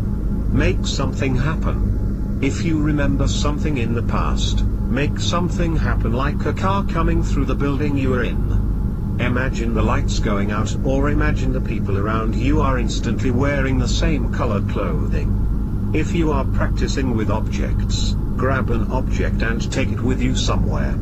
Bring an object into a past memory or a present place. If you used the orange, then throw one of those orange peels at the blackboard in your class, or imagine putting the whole unpeeled orange under a car tire, watching it go splat. In your mind's eye, become more creative each time. Creativity is the best and most important way to get really good at this stuff. You may develop a great skill at seeing something as if it was real, but if you are not creative, then you won't be able to expand your visualizing. Get as creative as you can be, but implement this after about a week of simple practicing. The main reason why most people can't get the hang of it is that they give themselves too little time. 15 minutes 3 times a day is just a minimal guideline. Of course, when you get good, you can throw this out the door. Then you can do how much, however long, whenever you want. Because your mind is trained. But for starters, stick to this minimal, and you might find that this is not long enough. It might just take you 15 minutes to get your mind and body relaxed enough so your imagination can get in gear. 3 times a day is more important than 15 minutes each time. If you do 15 minutes the first 2 times and then 45 minutes the third, probably in the evening, then that might be better suited for you. This is what the first couple weeks practice takes care of, getting you in a comfortable routine until you get skilled enough to do it whenever you want. One of my readers practices this stuff as often as she can. She takes 15 minutes after breakfast, a few minutes in the shower, more time on the bus, practicing with eyes open, and then throughout the day, even if it's just for a couple minutes. In the evening she says she does at least an hour, sometimes more. She totals anywhere from 2-4 hours a day. Her skill, of course, is great, and she could probably turn any of you on with just your picture. She finds that the better she gets at it, the more she practices, it really gets in my system, especially when I apply this knowledge to other areas in my life. I know this to be true, and I do my mind power work for often hours on end. My work is extremely much more advanced than seduction visualizing, as you'll read later, but I can spend 8-10 hours a day doing it if I wanted to. My friends around me know that I am usually spending at least a few hours a night doing my weird stuff as they joke. Little do they know that I can easily out-of-body travel and easily lucid dream, so my nightly life when I am sleeping is very active and alive and not limited to just a few hours of basic mental work. I even do most of visualizing while standing and with my eyes open. Pretty strange sight for someone who steps into the room where I am in a deep trance yet standing. You should try to keep good track of what you are visualizing and your practice sessions. Make a list of what you can practice while you visualize. Keep adding to this list daily. An uncommon event like turning on your television with a remote can become a creative visualizing practice session. Take that remote in your imagination and see it and feel it. See a button and remember what's written on it. Then become active and change the image. Make the words appear different on the button. Instead of volume plus, imagine a volume up button now reads red walls, and when you push it, the walls around you become red. Getting creative. Go back to visualizing the remote and what it feels like, and then change another button like channel plus to handcuffs. When you push it, you can imagine that you are now wearing handcuffs. When you push another button on the remote, the handcuffs fall off and you then grab, feel them and throw them at the TV with a crash of the television screen, hearing. Go crazy with this stuff, because the more creative with your visualizing the better, quicker and easier you will develop advanced mind power skills. Keep track of this too. It makes you more active in the whole training/learning process. So this is the stuff to do for the first little bit of your visualizing session. The next half of each session gets into the good stuff, the mind power seduction visualizing. What you see is what you get, part 2. Remember the information in the chapter about brain waves? I mentioned that it is important that you be in a particular brain state in order for these techniques to be effective. You can get success with your brain in an ordinary waking state, but your manipulation of the reality around you becomes more pronounced when you are able to lower your brain state. If you forgot, your waking state is the beta state. This is when your brain is emitting frequencies in the 14-30 Hz range. When you are in a relaxed state with your eyes closed and imagining, you are in an alpha state, 7-13 CPS. This alpha state is the key state for your seduction work. When you are in this state, the effect will be the most pronounced upon the mind of the person you are wanting to influence. Your thoughts will be able to get to them more clearly with more power. Being in a theta state is also very powerful as well, but it is very difficult for the average person to achieve. Some people take years to achieve a conscious theta state, and some can never achieve this. Remember, your brain is in this theta state at the point just prior to sleep. The instant before. Can you ever remember this exact moment? You can often remember starting to fall asleep. Maybe random images flash. Your music in your room seems to go on for a long time while only a minute has passed. This is when you are in a very deep alpha, just approaching theta. But the actual moment of theta is the point of amnesia. This is rarely remembered by most humans on the planet. Usually they just wake up and never recall the exact second that their consciousness fell into unconscious sleep.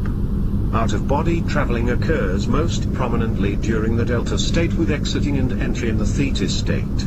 You leave your body every night that you lay down to sleep.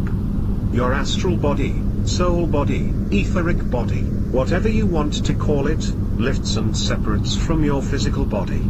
It is usually slightly displaced and hovers an inch or two above your physical body.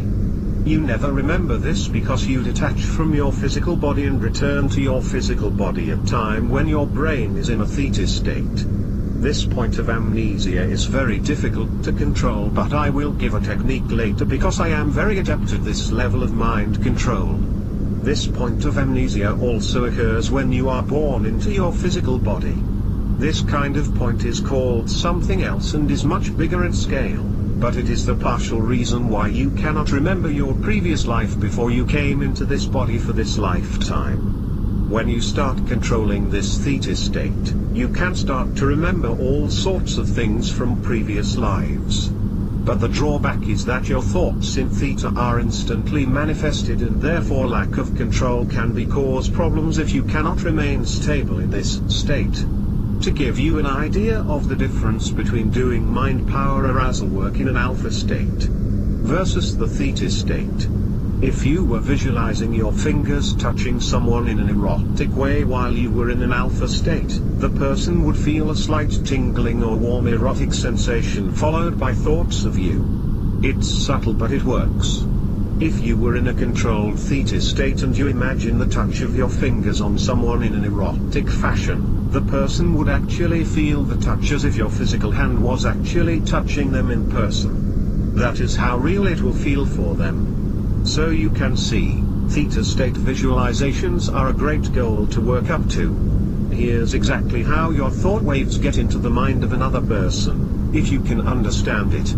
Your thought waves, either alpha or theta, arrive outside of the skull of the person you are using mind power manipulation techniques on. From the outside of their skull, this incoming wavefront sets up a resonance or a vibration in the 5 sections of their cranial bone.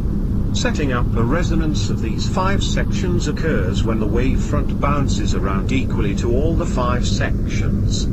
If you made a cross-section of the skull as this event occurred, and if you could see the resonance being established, the wavefront vibrations would form a pentagram within the skull, with each point of the pentagram touching one of the 5 cranial sections. This pattern is called a 5-foot standing wave pattern of tachins lowered to the vibrational rate alpha or theta. These tachins interact with the liquid crystal structure of the person's brain structure. The tachins provide deltons because they enfold energy. This in turn creates antimatter and matter at the exact same time. When this dual action happens, electrons are formed and an electric pulse flows to the part of the brain that turns electrical impulses into thought. Thus thought is perceived by the person you are influencing. The crystalline structure is found in the calcium bone in the cranium, a layer around the inside of the skull. All this gets into tensor fields, micro-unified fields, electron shells, phase space, and Fourier translations, so I will skip the heavy stuff. Now this knowledge is out there, but I doubt you will read the above understanding in any book in a bookstore. This is great knowledge for mass mind control through ELF/ULF modulated RF or microwave non-Hertzian wavefronts. Controlling people's thought from extremely low frequency waves that bounce off your hydro wires isn't something that certain factions don't want known. The magic touch. The most important aspect to your seduction work is the concept of touch. You must develop this feeling of touching more strongly than your ability to see while visualizing. When the person is firmly in your visualized place, as best as you can get, imagine that they are naked. Your next step is to reach your hand out and touch them. Use your visualized sense of touch to erotically caress them with your hand. If you lose the entire image of the person, that is alright. Just concentrate on the area of their body that you are touching. If you can't imagine what a certain part of their body looks like, make it up, it will still work. Using touch in your visualizing is the most important aspect to arousal and seducing. This skill must be developed, and you should practice touching things in your mind so you can feel it with your mind. You don't want to see yourself touching as much as you want to actually feel the touch. In your practice session, imagine touching things like a soft cat, ice cubes, sharp objects, rough objects, things with varied temperature. Anything, so you can fine-tune your sense of touch within your mind. Also, throughout your daily life, touch things as much as you can and learn to enhance your feelings through your fingers. When you touch someone in your visualizing, you are creating a tremendous powerful link to that person. It is this magic touch that will drive them into a frenzy and eventually draw them to you. Explore them with your fingers, palms, hands, and take your time. Let your imagination explore every sensation of touch on the person. If you are touching their genital area, then explore their pubic hair, wetness, hardness, tenderness, softness, warmness, hotness, quiverness, etc. You create in your mind what you are doing to them and what they are experiencing. Let your fingers and hands explore different areas of their body, such as their nipples, mouth, ears, inner thighs, hair, knees, etc. No other technique in your mental ability can compare to this use of touch, and there is no way for the person to avoid it. If you do it for only about 5 minutes, you will create effects that may last several hours. The person will begin to feel warmth, tingling, hardness, wetness and a turned-on feeling. The longer you use this magic touch, the excitement that will build up in the person will be hard to resist, and they will have a strong attraction towards you, even if they don't know who you are. They won't even be able to fight these feelings because they are coming from deep inside of them on their own. Remember, this will take a little practice, but it will hit them even on the first trials, no matter how slight. Remember also to really feel the touch even if you cannot see it. Imagine it as if you were doing it right now. Soon I will get to how you can apply this technique to people throughout your daily life without having to go into a deep alpha state, but you should include deep visualizing of this kind in your work every day. In my inner eye, I can totally feel the sensation of touch as if I were really doing it. I like to explore the person's body in so many ways.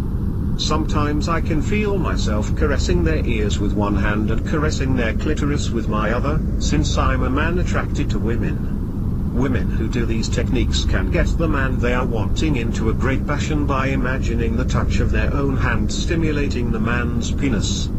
Women should feel the hardness, pulsating, pubic hair, testicle movements, leg muscle contractions of the man they are visualizing. If you are a gay man, then you would do the same to the man you want. My ability at this is so developed that I can spend a couple hours mentally caressing the person I want. The person is in a completely different mindset the next time I see or talk to them. Especially when you incorporate visualizing scenarios along with your psychic touching. Visualizing scenarios is the second part of this magic touch. It should come only after you have mentally touched the person. It can be a couple minutes after or longer. What it is the extension of your work. If you are mentally touching someone in their genital area, start to visualize the person's reaction. Look up at their face and see their reaction. Of course you control what happens. Watch and make their body move and quiver under your touch. Begin to visualize them in the way that you want to see them reacting to your touch, all the while still feeling the caressing as if it was happening. By bringing in reactions, you are starting to create an entire scenario of passion and lust. Bring into your newly developed sense of hearing and tasting and talking within your mind. Hear the person's moans along with your touch. Hear their voice. Begin to make things get passionate, but try to do more of the giving than to visualize them doing the giving. You want to keep the job of arousing them and not letting your visualizing become a fantasy experience for your own pleasure. You might get aroused by this by trying to stay in control and make sure you do most all of the giving. When you begin to add full visualizing to your mental touching, you can see the back that you are touching, you can see those breasts that you are stimulating. You can see those thighs that you are caressing. Make sure that the person becomes very aroused by this in your mind, and especially make sure that they crave you and want you to do more and more. Try to avoid getting too fast with all of this.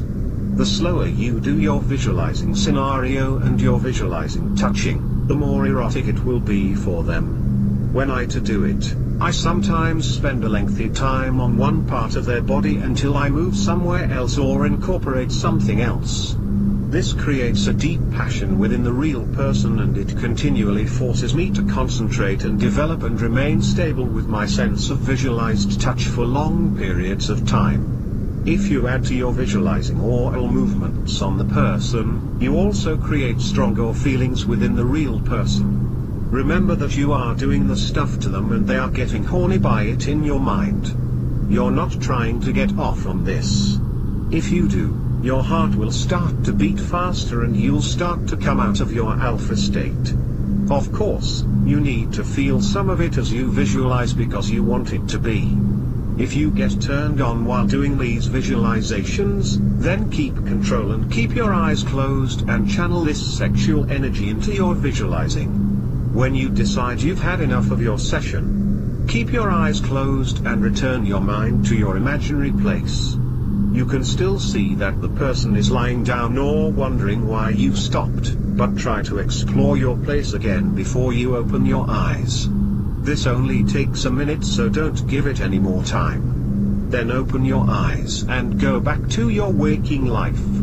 When you do this type of mind power work on someone, the influence on them is instant and physical no matter how far away they are.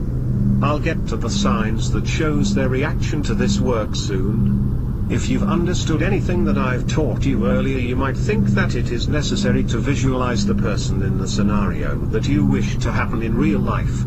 The scenario that you visualize should be only to arouse them and not how you want things in real life. Yes, it's true that what you see is what you get, but if you are visualizing them getting horny under your touch and yet you insist on visualizing them in a situation that you insist must happen in your real life, then your mind has to do more. It has to turn the person on and set up the events to manifest the exact scenario that you are insisting on. Your results will be slower this way. So just concentrate all your umph into getting the person incredibly turned on by you, and it will happen in your real life at the best suitable place, time and way. Down the road, once you have a good lock on the person, you can incorporate specific visualized scenarios and they will come to pass in your real life. But it's better to start and wait till you start dating them so things will blossom more openly and freely at first. Once you have the person, then use your visualization to make the type of relationship you want. If you want a lot of intimacy and friendship, then visualize this with your seduction stuff. If you want them to go down on you a lot, then keep up this visualizing once you are dating them. Whatever you use your visualizing for, make the person react the way you want them to react, and this will manifest in the real third-dimensional world. Your powers of your mind can be so developed for whatever you want. Just as a hypothetical example, if you wanted someone to get turned on by you whenever they had a shower by themselves, then visualize this daily and sure enough they will be thinking of you when they shower. You create the reality and the relationship you want as it develops.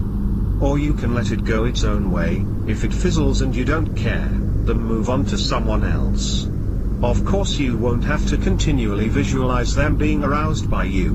Once it becomes your reality are having a relationship, then the passion will develop physically and you should stop your sexual influence unless for enhancement purposes. You can visualize to enhance the situation or relationship, but this is not a thing that you have to do forever. These feelings they have for you will be as if they were created by themselves, so they won't feel unattracted to you unless you start becoming a jerk, don't know how to maintain a good friendship or cheat like crazy. Then naturally they will lose interest in you even though there could be a strong physical attraction. Of course you can still be a jerk and continue having them lust after you, with your visualizing. But this will soon be unrewarding to you as opposed to developing other aspects of your relationship like friendship, honesty, intimacy, non-sexual, playfulness and romance. If you combine all these later qualities with hot erotic mind power seduction, then you can understand how your abilities to seduce will become astronomical. When you are doing this visualized, magic touch, and seeing the person you want getting hot and bothered for you, your thoughts are traveling through ionosphere and reaching that person immediately. If you are in a good alpha state, you are more connected with the ionosphere and your thoughts will travel easier and quicker. What happens to the person is this. First the physical sensation hits them without any awareness. Then they become aware that they're getting a little turned on. And then thoughts of you come into their mind. These thoughts may be very obvious to them and they will consciously feel attracted to you, or these thoughts will be a little more deeper and their unaware mind will make more of the connection. The latter is not a bad thing because it is better to establish a deep foundation within a person's psyche. Often you might get a little turned on but don't really think about anybody specifically. Your unaware mind has often had some links to certain people, and then when you see those people in your daily life you will become more aware of your attraction to them. As this increases, the times when you get a little aroused, the thoughts of a certain person will come into your conscious awareness. This is how it might happen in the person you are working on. They might not instantly think hot thoughts about you, but their subconscious mind will be associating these arousal feelings to you, and then it will manifest as the person becomes more attracted to you. So if you don't see any instant reactions, don't worry, because their subconscious mind will be programming their conscious mind to be drawn to you. Their subconscious mind will seek you out only and will not think that these arousal feelings are coming from someone else. Allow this to happen and you'll see that the person will come to you eventually. This won't take long. Remember, since this is a natural feeling that will be developing inside of them, as if it was there under their own accord, you probably will go through the usual emotions like dating, getting to know each other and all that sort of stuff. But don't worry, you will be continually embedding deep passionate feelings within them, and they will manifest quicker than if you went through the usual emotions without using mind power techniques. These feelings that you are visualizing upon them will last forever. I don't mean that they will feel turned on till the end of time, but they will feel attracted to you in the same way you can be attracted to someone over decades. If you are doing these techniques while the person is sleeping, then they will dream about you.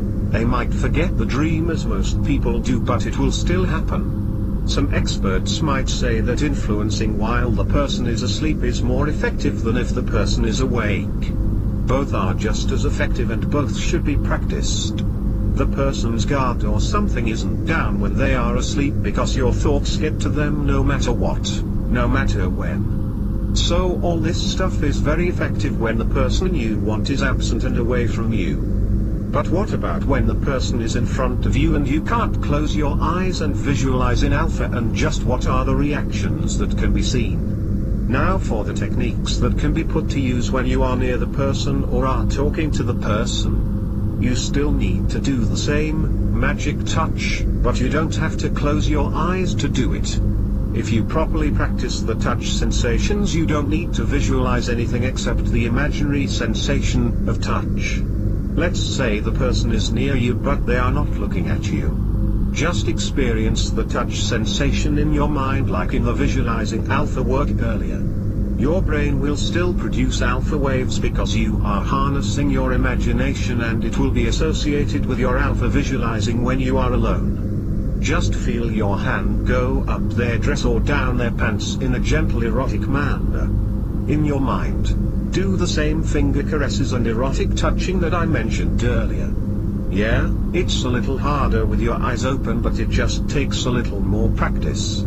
As you are doing whatever you are doing physically, working, waiting in line, sitting in class, sitting in a bus, keep your mental thoughts on your touching and caressing of that person, but do an added technique. Remove their clothes in your mind and try to imagine them behaving in your mind like you want them to be, preferably becoming turned on by your touching and caressing. At first, until you get good at live mental seduction, you can stick to just the touching sensation. In time it will be easier for you to visualize nakedness and eroticism while your eyes are open. The more your mind is mentally working on this, the more alpha waves you will be producing and the more of an effect this will have.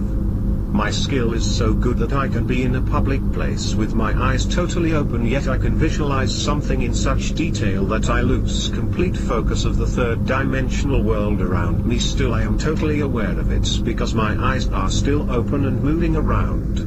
You will get this good too, and then you will be producing deep alpha waves and strong visualizations even when you carry on a conversation with someone. This is how good you will get.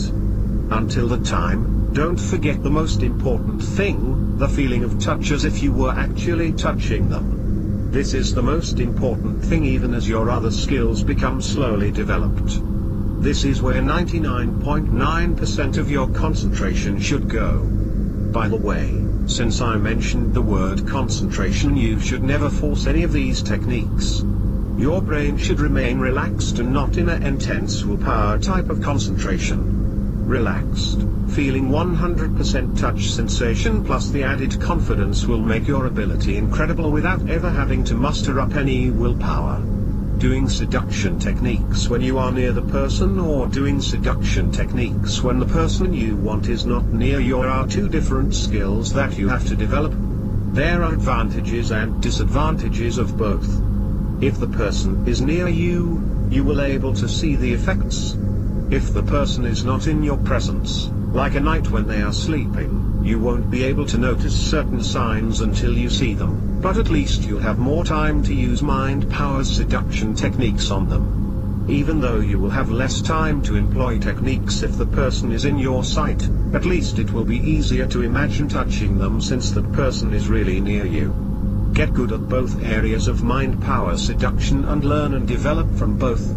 When you do this, your different skills will cross over, you will be able to picture them better when you are not near them, and you will be able to better visualize sexually when you are near them. When you are touching someone sexually with your mind power fingers, you will see many different things occurring. At first practice, and during your beginning skill, the person being influenced will start to get turned on but might not consciously associate it with you and will probably try to hide it, because they are in public. Eventually, if you keep up the work on them, they will be drawn to you as their daily, or whenever, arousal keeps increasing. They will probably still hide it in public to an extent. If in a bar or in a relaxed place, they will probably flirt or unconsciously flirt. If in a place like a workplace, or school, they will probably keep hiding it. Of course, it will get to them sooner or later and they will want to get to know you in whatever way they feel comfortable. If you have been working on them for a couple of weeks and you know that they must be feeling some sort of deep attraction to you, they still might be a little shy to approach you, especially if they don't know you. If this is the case, you should try and ease them through these new feelings by saying the first hi, or aim to be near them alone for a few minutes. This will get a chance for a meeting to take place, which will increase the attraction because now the ice has broken. When the person is within your sight, you will be able to see the effects of your mind control. It's very important for your development that you notice these signs. The signs show you just how you are progressing. The better you get, the more of a reaction you get. If you don't see a reaction at first, don't despair. It just takes a little practice and pretty soon you will be seeing results. Once this occurs, you will become more and more motivated to do this work. As you mentally caress them, especially in the genital area, you will notice some of the following: touching in the area you are influencing, scratching in different areas, heat/wetness/erection produced, worried or puzzled expressions, shifting position, crossing/uncrossing their legs, touching their hair, arranging clothing, lighting up a cigarette, eating, laughing, and any movement that seems to be a reaction or cover-up from your influence. Sometimes the person will feel so turned on that they freeze up and try to leave the room due to the strong excitement factor. Sometimes they will feel drawn to look around and make eye contact, even if they are not consciously turning to look at you. If you are doing this while speaking to the person on the phone, you might hear breath changes, shifting noises, coughing, change in voice, changing topics, and maybe even flirting. You, of course, will never let them in on your secret. Never. If you do, then their walls might be too strong for you to break if you are inexperienced. Really take careful notice of the reactions and write them down for your study if you wish. If you are in a classroom or workplace, then you have a longer opportunity to do these techniques. If you are in a line in the supermarket, then you will have less time to do this and might see less reaction. But always remember that the effect is taking place. One of the best things you can do is to practice like crazy everywhere you can. And you can even practice on the same sex, even if you are not gay. If you are just practicing, then you are not trying to necessarily get someone turned on to you, but rather you are trying to fine-tune your skills and get reactions. You can sometimes get a great reactions by doing mental touching techniques on anybody you see. If you practice everywhere you can, you will experience the different time lengths you have to work with someone in line compared to someone sitting in front of you in class. My skill is so good that I even practice on live television broadcasts. The signs are much more hidden since the person doing the live broadcast has been trained to stand still. Since television usually shows the reporter from the chest up, I can study minute details in the face, eyes, ears, etc. I don't want to look for the signs too much in this practice scenario because I am putting most of my thought into my psychic erotic touch. You have to be well practiced to see results, reactions, in live television. I get good reactions in this case when I mentally insert my fingers into the reporter's mouth. Sometimes they blunder their speech. In a public place, you can do these techniques without even looking directly at the person. Glancing is normal in social situations, but staring too may make the person uncomfortable. Check them out for a moment, then look away and do your touches. Remember, you want these techniques to be as secret as possible, so you never hold yourself like you are some god with incredible powers emanating from your eyes. When you get good, you can do other things while you are doing your techniques, so you blend in completely with the humans around you. If you are behind the person at any distance, you can look at them, but you should be smart when you have eye contact with them. Eventually you can mentally touch them even while you are talking to the person. You carry on a conversation, not sexual in nature, but you inner eyes feeling with 100% touch whatever part of their body you want. The less you do flirty type actions or conversations while you are doing mind power techniques, the more they will feel drawn to you on their own, since they think you are not provoking or trying to stimulate them with flirting. Keep the macho talk for the people who don't know these secrets. Make sure your conversations are fun, at ease, and take an interest in them without any sign of direct flirting. This won't cause any blockages in the other person, as your mind seduction powers hit their mind through the back door. At first the person will become nicer to you and will become more talkative, more friendly. Rejection will also decrease after a couple weeks if they have ever considered you not their type. This attitude is changing. Near the end, the person will probably feel drowsy a lot and be very affectionate towards you. If you are prone to doing long intense visualizing sessions, the person will have a brightness in their eyes and will also experience tiredness or insomnia. Look for all these clues because they show you that things are changing. Just because you might not see a lot of noticeable reactions does not mean that you are ineffective with your methods. Every person is different and every person takes their own time. Just keep up with it and you will get that person sooner or later. Besides physical reactions that you can notice, there will be a host of behavioral or overall reactions to watch for. These are the signs of a person's changing attitude. These will begin from a few days after you start your work on them to when you finally get them romantically, sexually, or both. When this happens, you should cease your mind power seduction and work on developing the relationship.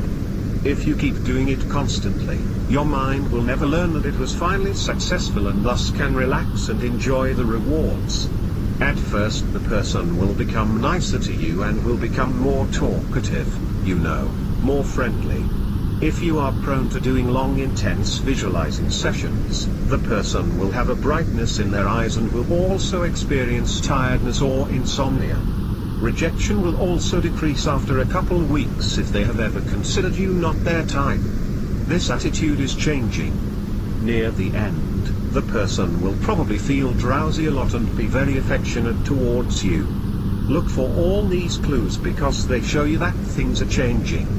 Just because you might not see a lot of noticeable reactions does not mean that you are ineffective with your methods. Every person is different and every person takes their own time. Just keep up with it and you will get that person sooner or later, increasing the force. As you begin to understand and use these techniques in your life, you can move beyond their basic methods and expand them to generate more power.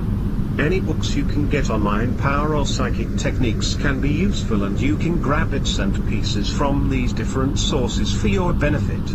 To be honest, I have given you enough foundation of how your mind can influence around you so that you can even go to a bookstore or library and jot down some points from various books.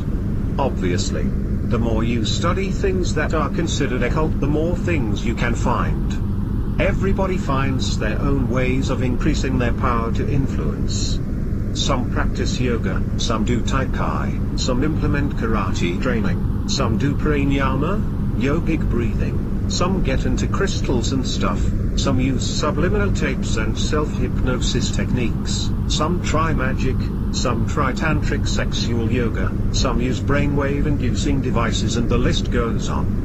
The reason why I am not going to discuss some of these things mentioned above is because I don't want you to think that you have to do a lot of other holistic training to use mind power seduction techniques.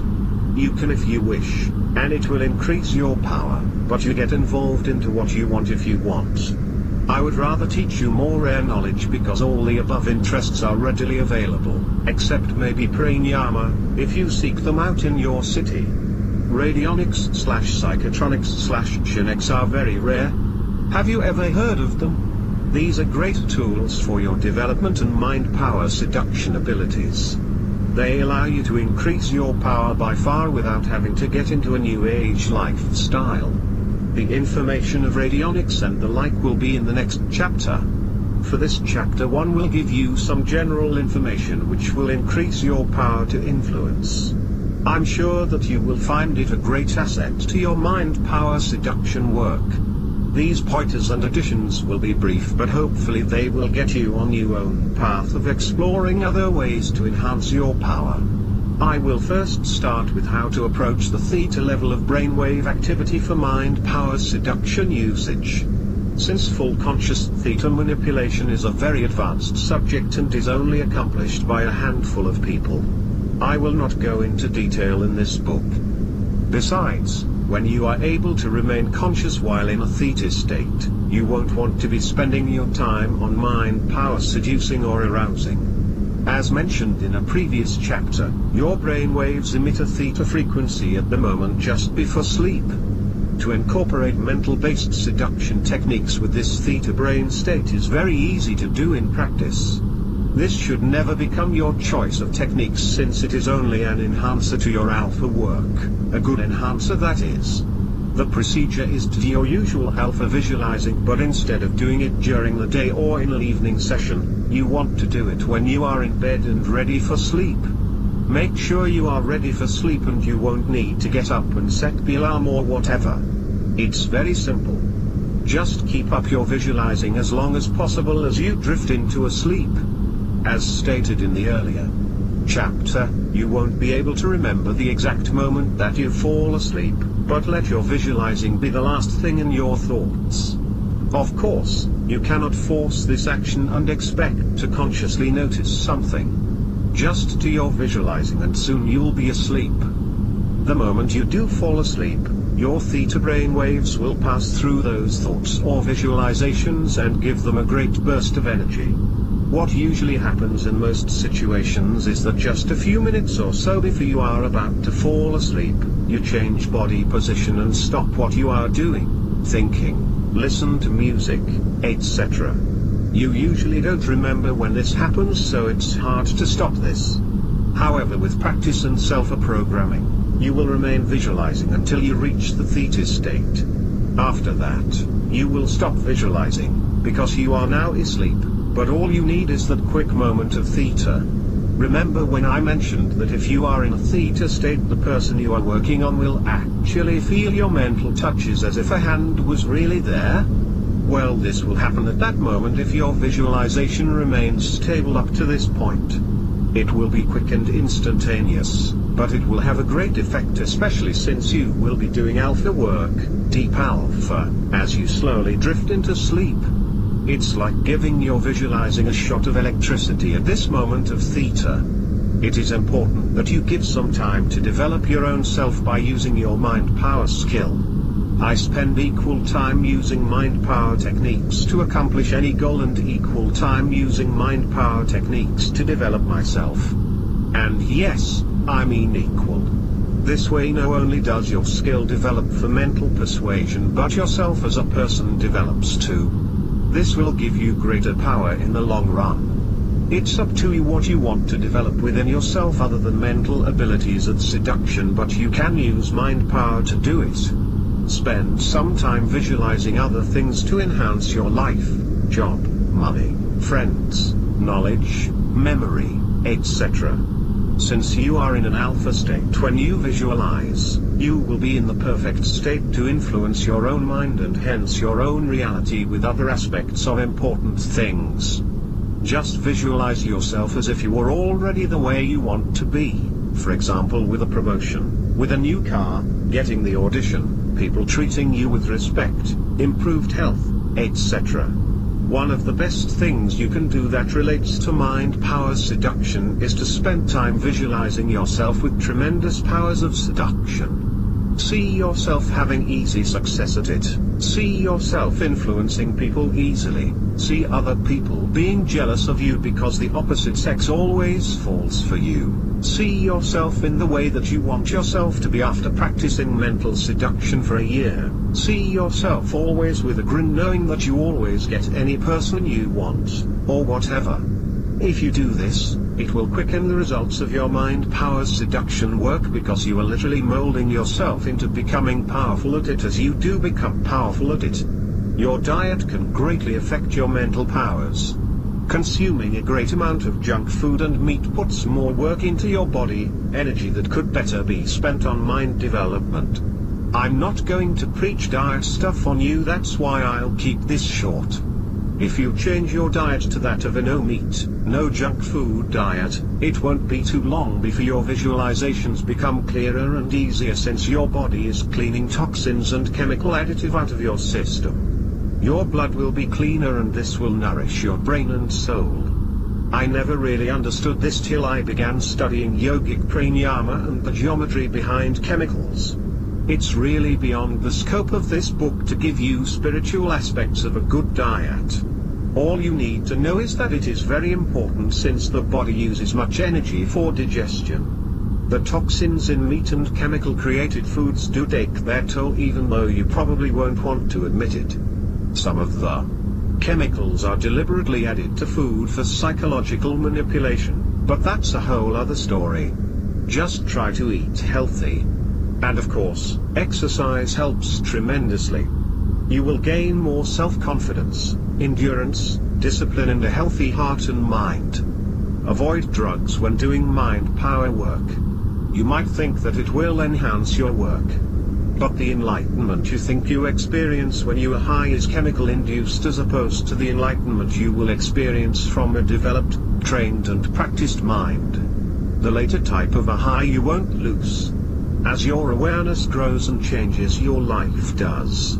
Often with drugs, you experience false awareness that go away as you come down or wake up the next morning. Combining drugs and mind power will ensure that your brain and mind never develops naturally and you will usually get caught in the trip rather than focusing on the seduction. Besides, if you ever learn to use your mind to literally take yourself into higher dimensions with the Merkaba field mentioned in a later chapter, your experience will be better than any drug.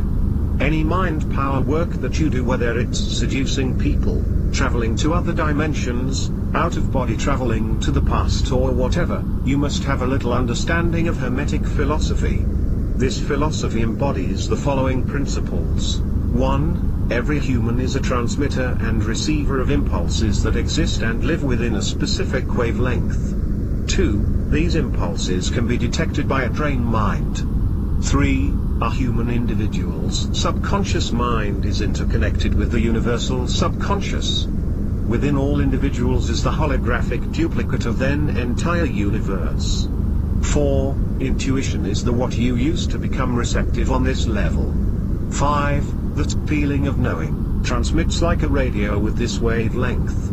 Now these 5 principles might not be too clear to you on first sight, and this stuff can get very in-depth, like any philosophy. So here is the basic gist that will apply to your mental powers. To access the universal matrix, God, source of all consciousness, you are required to do things that seem counter-opposite to what you normally do. If you hope for things, you are implying an uncertainty and a desire in the future which has yet to be fulfilled.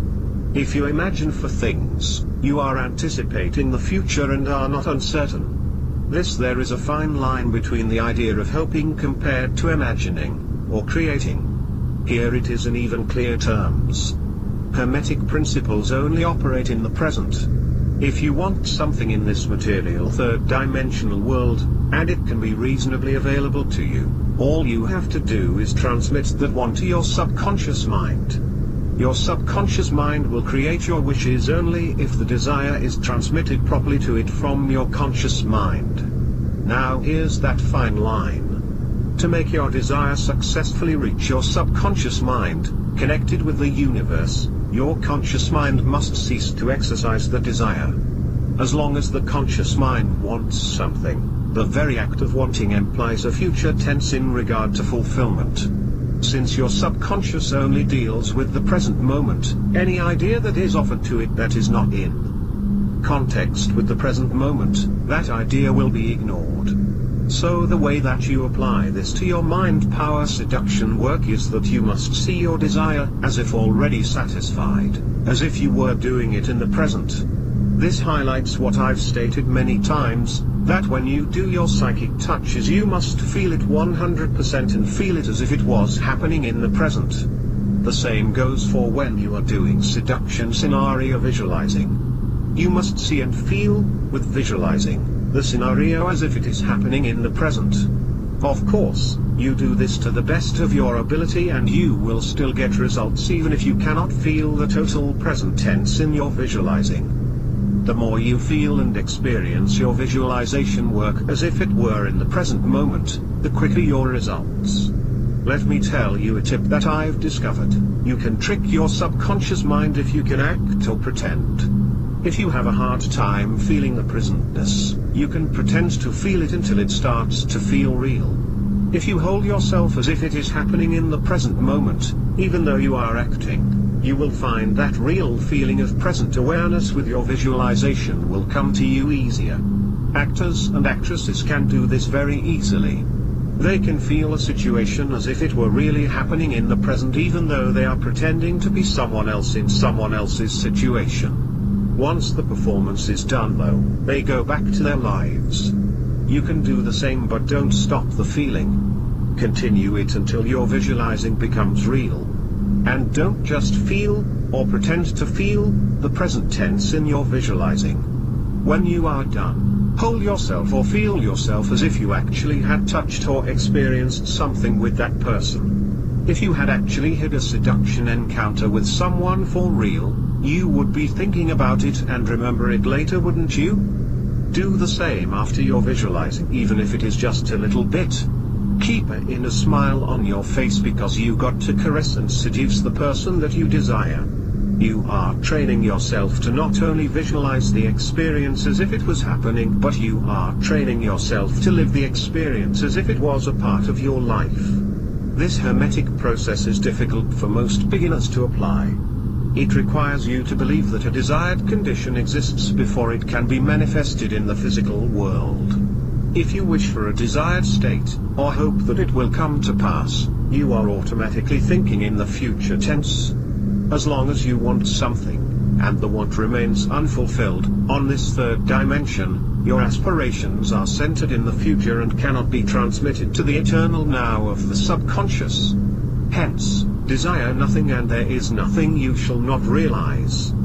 Don't help for your desire but live them and experience them as if they were happening. Do this with your visualizations and into the way you carry yourself and feel your thoughts throughout the day.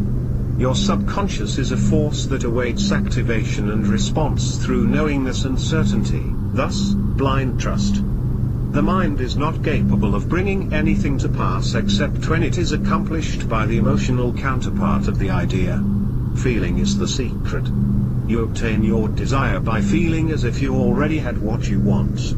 I will finish this chapter with some techniques for dealing with resistance. Don't let the mention of resistance worry you. The mind power seduction techniques I have given you in this book are not direct domination type. You are not forcing the feelings in the person. You are creating the feelings in the person, and they will manifest in their own mind as if it was their own idea. They will always feel turned on by you or attracted to you with these techniques, but they might resist it for many reasons. Perhaps they are married or live far away from you and they are avoiding thinking about you in these new ways. Perhaps you were not normally their type and they are now confused as to why they find you attractive. Or perhaps they have much peer pressure on what a lover should be or look like, and showing up with you might make they look bad to their friends. If this last one is the case, they are probably not mature enough to want to have a relationship with you anyway. Perhaps the person is normally very religious or have a very religious family. That person will probably suppress that they want to make love to you or avoid you because you come from a different religious background. A lot of things might cause resistance, and the person you are working on will try to suppress these new love thoughts of you. If they are resisting, they may show fear, withdrawal, or begin to reject you. Signs of resistance are things that you should notice and write down, as with all noticeable reactions. By noticing reactions, good or bad, you will get a better idea of how to best approach your specific mind power techniques. I really shouldn't say good or bad, because any bad sign is a good sign. Signs of resistance show you that things are starting to work. All it means is that it will take longer for the programming to work. It does not mean that your efforts will not work. So here's how to deal with resistance completely, which will further guarantee your success. 1. You can apply more intense and longer visualizing until the person's resistance breaks down. This will boost your power even if the person is suppressing their feelings or ignoring you. They will learn that resisting you will cause more visualizing on your part.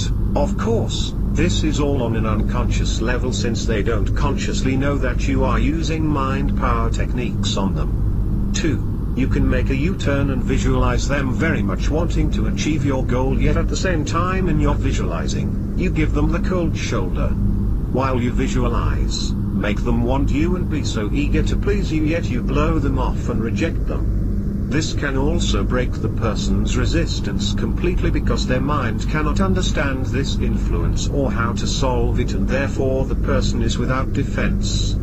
3. You should cease doing your mind power techniques for a few days and then start again with more force.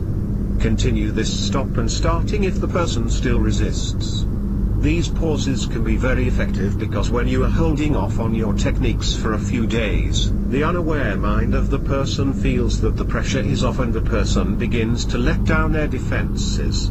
When the defenses go down, all your visualizing begins to creeps into the person's mind.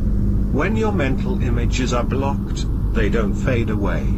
They just hang around until an open is made into the person's mind. If the person is resisting, the visualizing you have done just waits and accumulates until there is a clear opening into the mind, such as when their defenses are down. 4. If the person is showing signs of being fearful about the new horny feelings you are creating in them, use your visualizing to slow down the passion.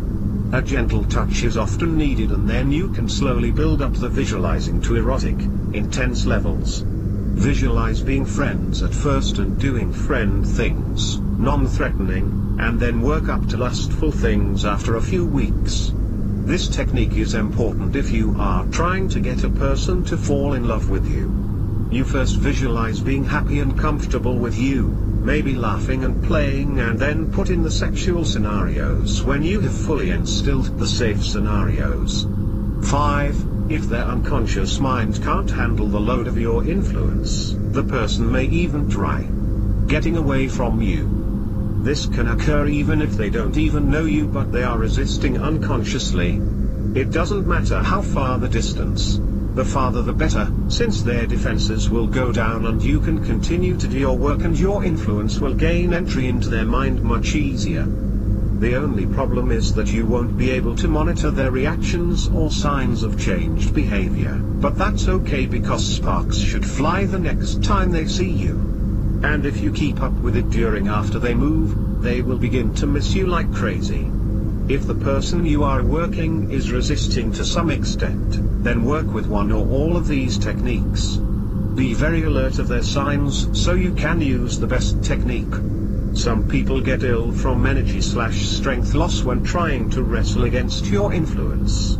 Sooner or later, their subconscious mind will give up if you keep up the work. They will become yours.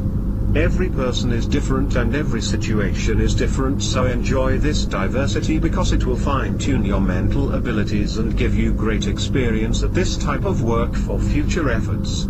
The next 2 chapters will give you some ideas on some more ways to increase your power.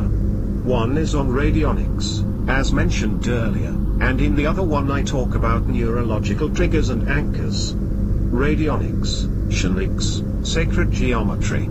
There are many technologies that are kept hidden from the average person. The reason for this is that the potential that can be acquired with these technologies is unlimited. Absolutely unlimited. When I refer to the word technologies, I am not referring to massive electronics, hardware, computers or billion-dollar machines. These are not the type of technologies. But rather they are mind-based, etheric connecting representations and connectors. This probably doesn't make much sense at this point, but it soon will. In order to understand these technologies, I will refresh you on the basics. The world around you and all the things in it are more than what you see. Your physical eyes can only see things which you consider physical because of limitations imposed upon all humans eons ago. That means that if you removed your limitations on what your eyes can see, then you will see many other things other than the physical surroundings. Most people would think, well, what else is there to see? My response is, lots. The things you see around you, including people and especially people, are not just physical in nature. They all have physical qualities, but they also have other qualities as well. They exist on other levels. One level of existence is on this physical world, or more properly termed with the limitations of physical language. The third dimensional level. There are more levels than this third dimension. Too many, in fact, to count. One thing about these levels is that they all coincide or merge together, like all the ingredients to make a pie merge together to form the completed pie. With regards to radionics and other side technologies of the same family, the other level we are interested in is what is commonly called the etheric level. In actuality it is not called this, but this is an English word associated with this level, and so it has stuck. Another level that you might heard of has been called the astral level. There are 12 overtones between levels, or dimensions or octaves. As stated before, the physical world is on the third dimensional level. The astral level exists on the first and second overtones of the fourth dimension. This astral plane is where you first go to when you leave your physical body. The etheric plane is lower than this astral level, being more near and connected with the third dimension. Everything you see around you occupies higher levels other than this physical plane. To get to the point, all physical objects and structures, including people, have an etheric structure. Your physical body is not the only thing moving and functioning. You also have an etheric body, an invisible body that can be seen when you move up to higher levels or train yourself to see this level with your physical eyes. All objects have an etheric body as well as a physical body. Cars, trees, books, food, and even things that you can't see with your eyes, such as music, vibrations, smells and thoughts. Thoughts exist on higher levels such as the etheric or astral and can actually be seen when you access these levels. With skill, practice and knowledge, your thoughts can be seen on this physical world, so you can make an image of something appear in front of people if you have the know-how. This might sound bizarre, but you and everyone around you actually does this already in a slightly different way. Remember, every human-made thing you see around you once began as a thought. Take a t-shirt for example. The design for the shirt began in someone's thoughts. The chemistry of the inks or fiber structure in the shirt once began and was created by someone thinking about it, using their thoughts to design it. The machines that made the shirt first had to be thought of by someone, probably an engineer, who transferred their thoughts onto paper or computer as a new design. When you look at this concept of making your thoughts appear in front of people in this sense, it won't seem so far-fetched, and this is the first step for breaking down the limitations in your mind that you cannot manifest things out of the blue. The music a musician creates first begins in their thoughts. Whether it's the thought of how they want it to sound exactly, or the thought of maybe I should try this to see how this sounds. Once the CD is pressed, you have a physical object that once began as thought, from the music, to the artistic designs on the CD, to the actual machinery designed to make the CD. All components from thoughts. This etheric level can be accessed in many ways from this physical level. One way to do this is through radionics. Radionics make the connection or the link from the etheric plane to the physical plane and vice versa. A radionic machine can make a connection to the etheric body of a tree or to the thoughts, etheric level, of a person. And since you and your mind exist on all these levels at once, the radionic machine is really only helping your mind and awareness to make the connection. It is really your mind that is doing the work, but with the help of the radionic machine to make the connection between the non-physical world and the physical world. Compare it to reading a map. Your mind is really doing the work, but it gets its bearings with the help of the map. The map is only helping your mind to sort and arrange information in the correct way to get your bearings and give you direction. The same applies with the radionic machine. It is only helping your mind to sort and arrange information in the correct way to get your goal working in the right direction and the best way. Since radionic machines are only mind/etheric connecting tools, they do not have to be full of complicated physical components. That is why this knowledge is kept hidden from people. Radionics works with settings that makes links between thought waves to events/goals. Your mental link in a part of the machine, often called the well, allows the flow of prana, chi, life force from the radionic device to reach your target or goal. The setting rate that you establish with the stick pad increases the energy towards a specific action, your goal. The rate is a representation of a specific action that you wish to carry out. When you use radionic applications for the betterment of humans and the planet, such as finding missing children, preventing earthquakes, making soil fertile in dry third world countries, then the full truth of radionics comes to you in time, as a reward from higher sources, as it did for me. The highest form of radionics require the use of no physical instruments or things at all, internal radionics. It is just done by thoughts alone. This is my specialty and requires very secret knowledge. Since your thoughts are real on a higher level and not just some invisible wisp in your brain, you can create radionic machines that exist, run and are powered from a higher level, all completely invisible from this physical world. There are many advantages to this, some being that you are not limited to size, they are invisible to practically everyone on this planet, and they can be extremely complicated without having to fork out any money to make the things. And since all levels are existing together, someone in the physical world could pass through a component of an etheric radionic machine and never see or feel a thing. If I pulled you out of your body to the etheric plane or taught you how to access this plane on your own, you would be absolutely stunned at the massive, complicated, huge radionic setup that hovers above, blends with, and goes deep beneath my city. With the flick of my thoughts, I can instantly call up other radionic machines in the same place where the other one was, or I can hook them all together. Another advantage of internal radionics. The secret knowledge of Shinx is used to help with radionics. Shinx have many different descriptions. For the scope of this book, I will mention that Shinx are ways to amplify and trap energy by using conducive patterns. A simple circle can be considered Shinx in nature because the circle emits certain vibrations. A collection of circles creates even more energy and more power. All sorts of designs can do this if you know which designs. The advantage is that you can use these energies for your own goals. The circular patterns below generate a lot of energy, and you can charge your goals in the center. I have a large free pattern at my website that is Shinic in nature. Since radionics are tools and machines for your mind/etheric functioning, the possibilities of uses are unlimited to what you can imagine. A list could be endless in radionic applications, but here is a list of just some of the things you can do with a radionic machine. After you read this, you'll see why radionics is so secret. This list does not necessarily represent my personal uses for radionics, since many are highly immoral and radionics is only one branch of my work. Consider this a generic list of possible uses: healing yourself or others of illness, disease, etc. Removing pests from your home without chemicals.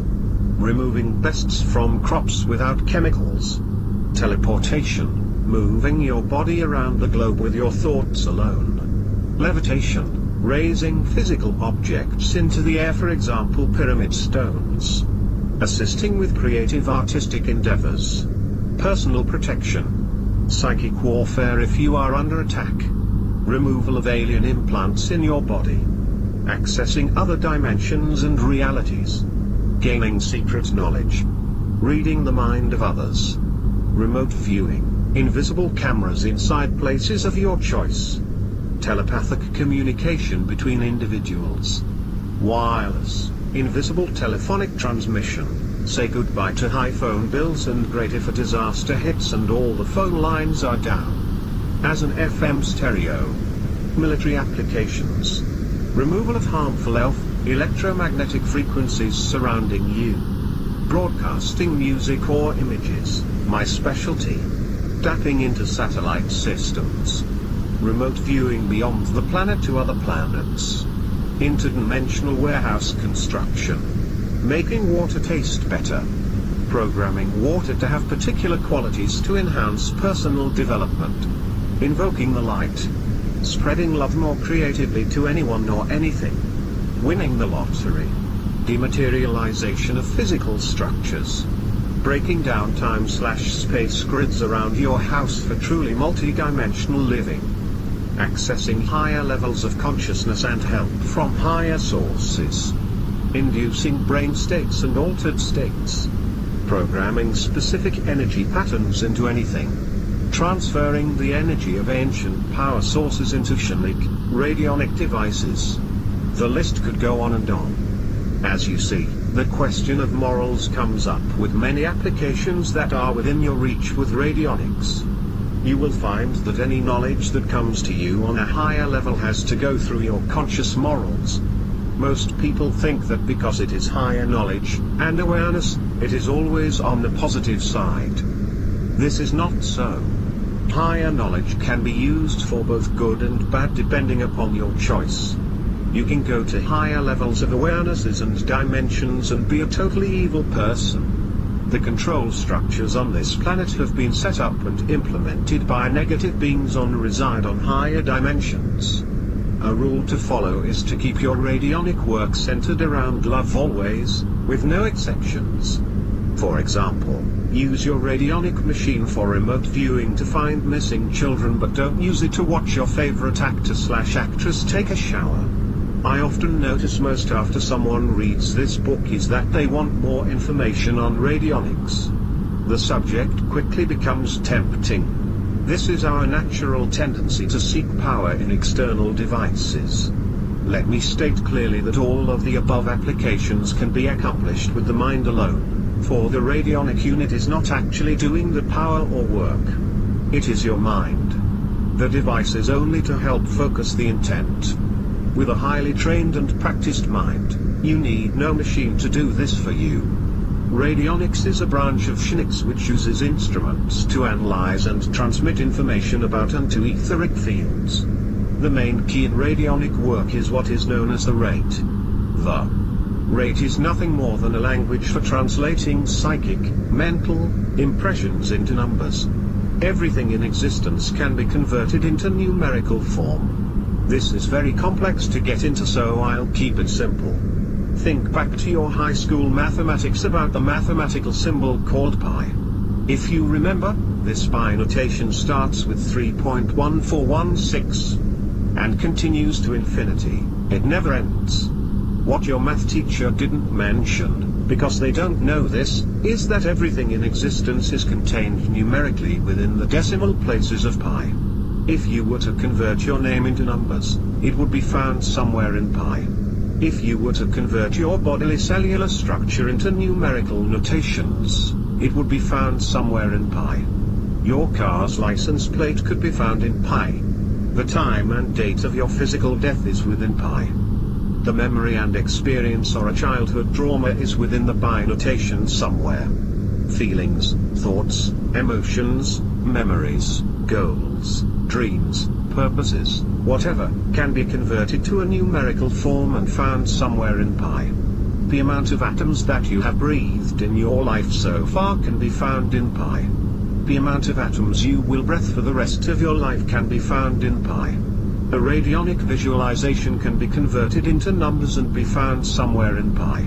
You name it, it is somewhere in pi. That is why pi is such a sacred mathematical notation, and the pyramids are all built from this notational formula. When you take a rate in radionics, what you are really doing is accessing this pi notation, and other things, on a higher level. Your mind is converting your thoughts or etheric structures into a numerical form. You don't need a calculator to do this. Your mind does it all, since you are connected to all things on an unconscious level. There are many different types of rates depending upon your radionic use.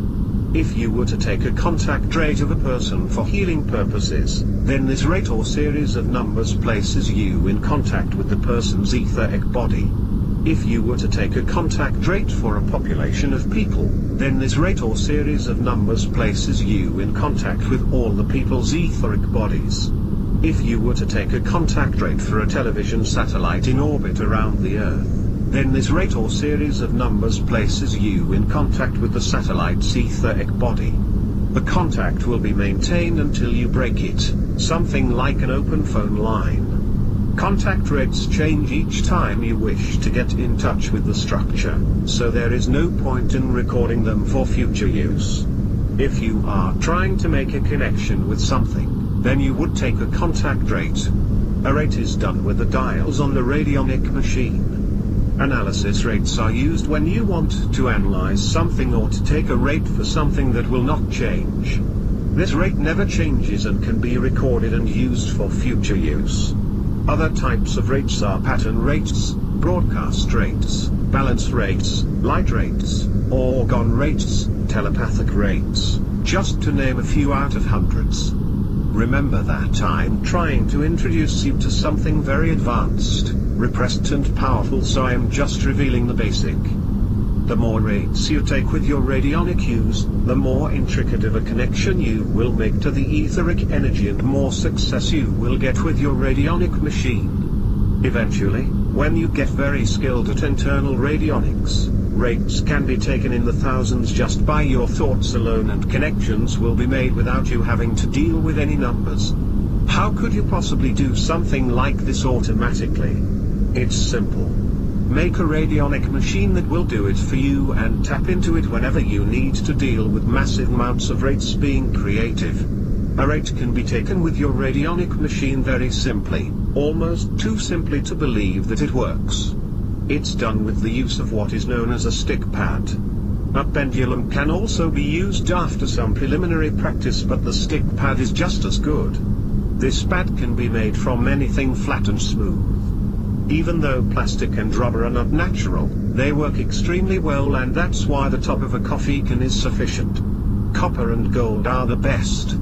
The procedure is to pass or rub or stroke your right thumb on the flat surface with just enough pressure to move smoothly but with some friction. When you make the numerical connection, your thumb will seem to stick or stop on the pad.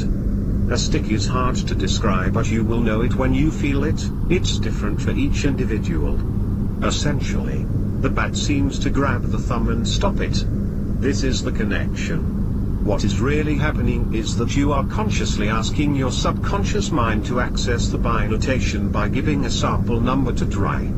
As you stroke the pad, your subconscious mind is determining if the number that you have asked to access is the correct number to use. If it is not the correct number, your thumb will continue to pass over the pad as you stroke it. If it is the correct number, your subconscious mind responds by releasing minute amounts of etheric energy from your thumb to grab the etheric particles of the pad. You don't worry about the technicalities of this. Your mind takes care of it all.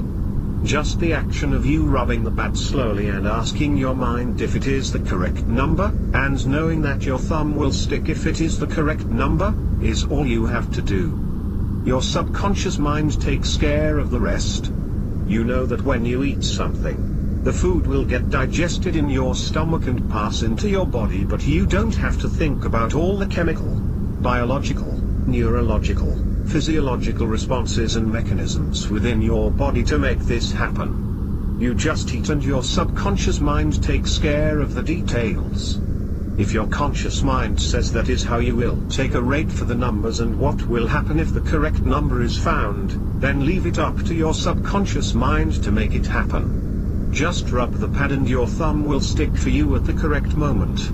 Radionics were one of the type of technologies that was used in ancient civilizations, except they were far more advanced than ours.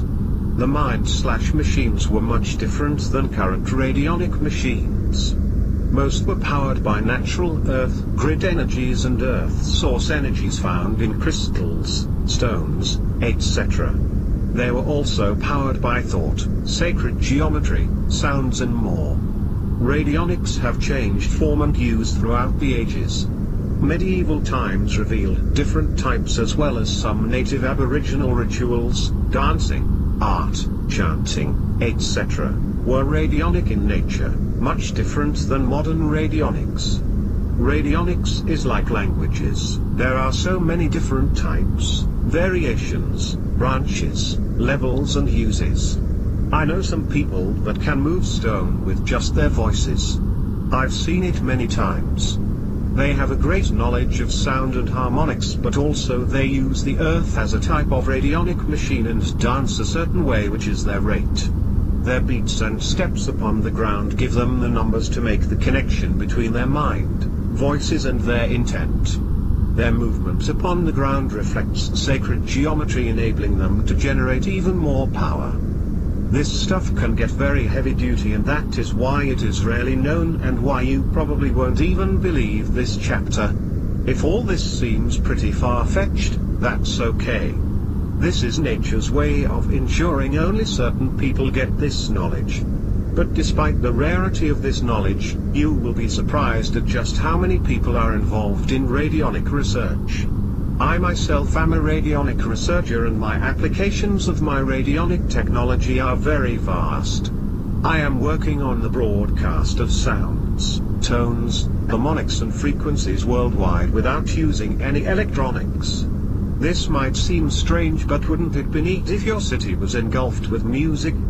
Music that seemed to come from nowhere.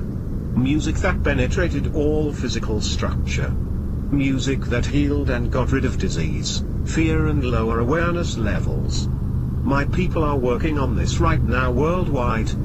Imagine being awakened in the middle of the night to amazing music that filled the skies, and then days later the people in your city began physical and mental healing processes. Imagine third world countries being engulfed with music, and then days later, the earth would begin to give food and growth in vegetation. Imagine images being broadcast into television sets all over the country that interrupted all channels and revealed the truth about things, via radionic live cameras into the past. Wacko stuff, eh?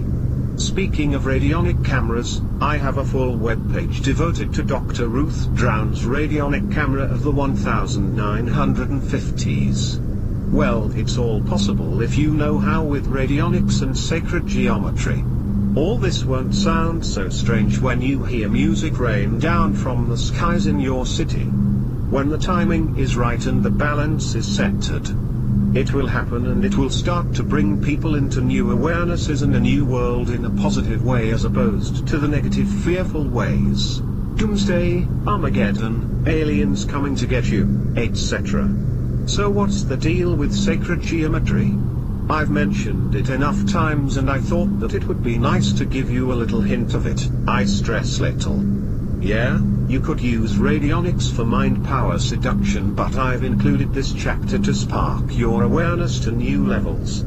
To give you a little taste of there's more out there than you know.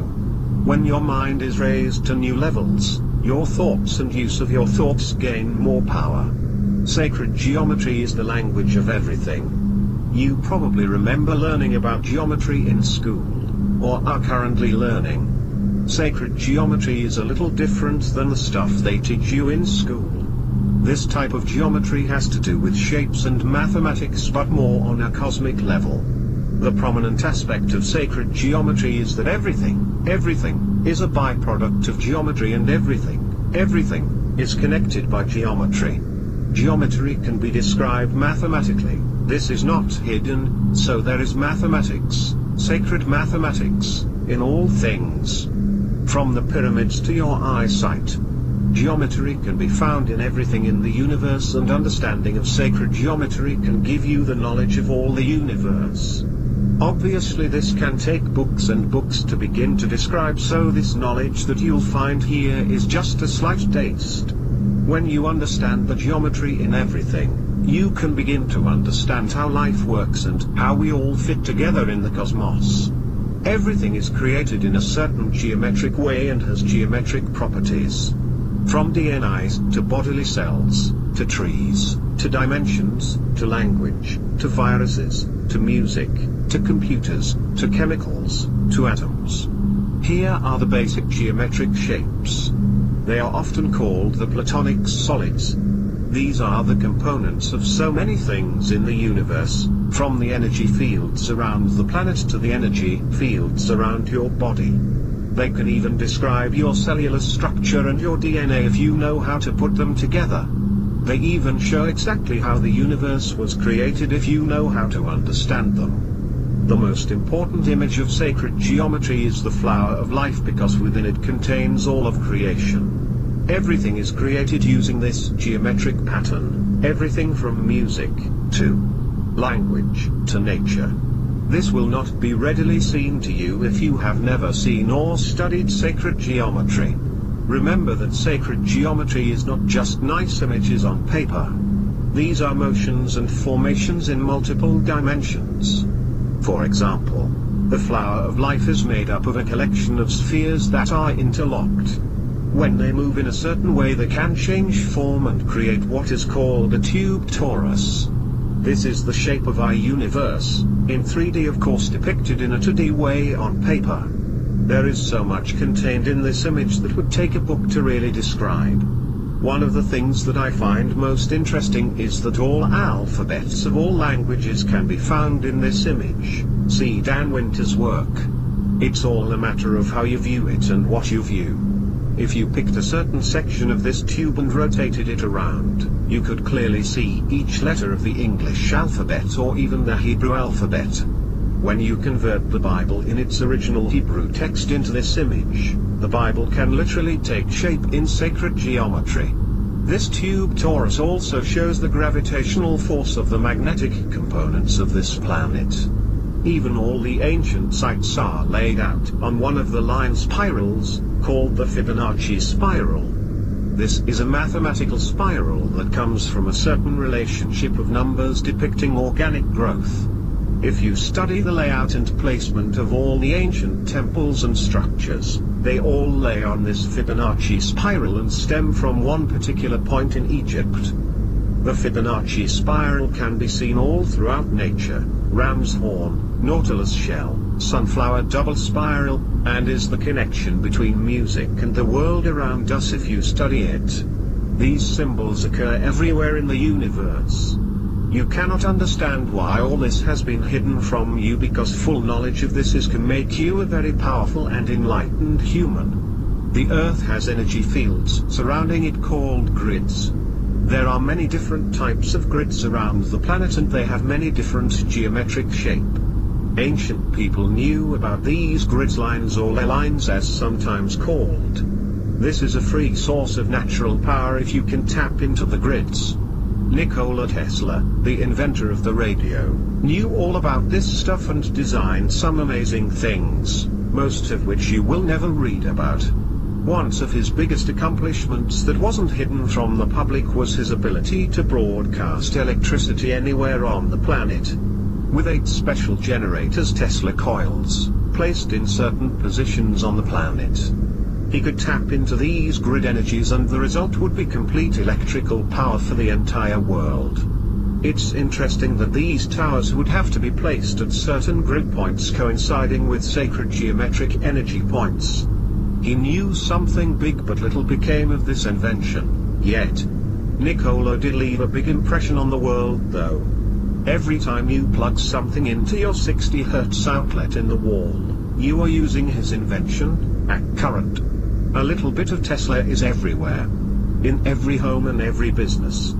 He was always one of my idols since childhood because of his secret technology that I am mastering, and because he was able to see every invention in his mind perfectly even before he put it on paper.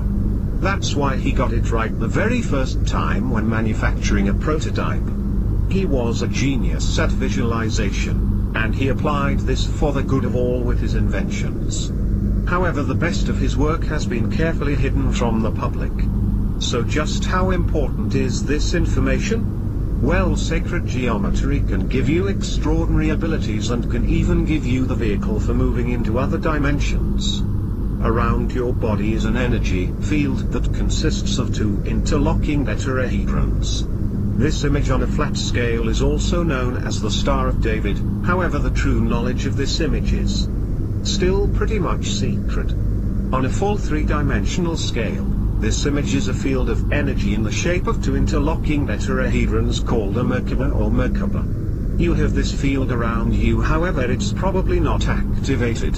Only about 3,000 people on this planet have a full active Merkaba fields. You can activate it though with very hidden techniques. This energy field is your own vehicle for moving into higher dimensions. Without giving away the secret, what you do is you get this field spinning around you at a certain Fibonacci ratio. When it hits a certain speed, 0.9 speed of light, it bulges out like a disk and thus becomes your own consciousness-driven vehicle for interdimensional travel. UFOs are the same thing except they are created with electronics, external Merkaba. The one I described above is an internal Merkaba, and does not use electronics but rather certain breathing techniques, certain visualization techniques and a love for all life everywhere. When you get this field spinning, it bulges out to 55 feet. This Merkaba field is connected to your energy/chakra points. If you look at any yogic or Eastern chakra chart, you will see the geometry of the double tetrahedron located at the heart chakra. I did not go into full detail here about the usage and methods of radionics. If you are interested in this field, then I can assume that it is already pulling on you. Use it for mind power seduction. If you do feel pulled, then something within you is seeking to find answers using outside technologies. Everything you need for advanced mental powers is inside you. If you give up your power to outside technologies, even alternative ones, then your mind will be less developed and you will be needing to rely on these devices. This is not a paradigm to move towards, as it is very important to break out of the world mindset that technologies are necessary. The paradigm you want to seek towards is the paradigm of complete internal technology. But when you are sufficiently developed with your inner skills, then I have lots of information and tools available at my website for you to learn from and use. Neurological triggers. These techniques go back hundreds of years and can give you very sharp and clear inner vision. All types of information is stored in your brain, and these techniques will bring this information instantly into your mind. Give them plenty of practice and you will see what I mean. The pictures in your mind have to be very clear and powerful in order for your mind power to be effective. The clearer the picture, the easier it will be for you to feel as if you are actually experiencing your visualized goal. This first method will enhance your general clarity of your inner eye. Go outside during the day when the sun is shining brightly. With your eyes closed, look directly at the sun. Ever heard of full spectrum lights? You can use these if you don't live in a sunny place. Stare at the sun with your eyes closed for about 15-30 seconds. With your eyes still closed and looking at the sun, massage your eyes for the same amount of time, 15-30 seconds. This will produce lots of colors within your sight. Try to keep the colors focused in your mind and awareness as the colors appear. As you hold these colors in your mind and you can see them with your eyes closed, move your head away and back towards the sun a few times. Do this movement for about half a minute. Pause for a little and repeat the entire procedure a few times. Be careful not to rub your eyes too much, just a gentle massage. If you can hold the colors in your mind for more than 30 seconds, then continue to do so. The key is not to try and see the colors for a long time. The key is clarity in retaining what colors you see and the movement to and away from the sun. What you are doing is stimulating the cones of your eyes, which affects the direct interaction of information going to your brain, thus giving you a more clearer visualization ability. When I was a young boy, I remember rubbing my eyes, usually before bed. If it was dark in my room, rubbing my eyes for about 90 seconds caused me to see all sorts of colors and colored dots that looked like stars in the sky. At least I used to pretend these little dots were stars. If I kept my eyes closed for a moment after my rubbing, I tried to count the clumps or see clearly the individual dots of colors. Even though I think I rubbed my eyes too long, since they got sore, little did I know that I was improving my powers of visualization in an unplanned way. This, and the methods to follow, might seem very basic, but you should not underestimate the power that they have. You just need to work with them to see for yourself. 1. This is an exercise for the lens of your eyes, which will keep them flexible and will in turn enhance your powers of visualization. Start by looking at a book placed at a distance of 6 inches away from you. Then look and focus on something far away, about 6 feet. If you wear glasses, don't use them for these exercises. Keep this focusing up back and forth without straining. This will give you great strength in the lenses of your eyes, which will make it better to visualize. Remember, when you visualize, you are still using your eyes, just in a different way, combined with your imagination. 2. Place something that you can read on a wall at the same height as your eyes. This can be a page of newspaper or magazine or whatever. Stand as close as you need to in order to read the text. Next, step back a little and try to read the text. Practice this every day, going just a tad farther back each time. You only need to practice about a few minutes a day, and remember, with all these exercises, do not strain your eyes. You must remain relaxed. 3. In this exercise you place a book as close to your face as possible, but you can still be able to read it. Read for a few seconds. Practice daily for a few minutes.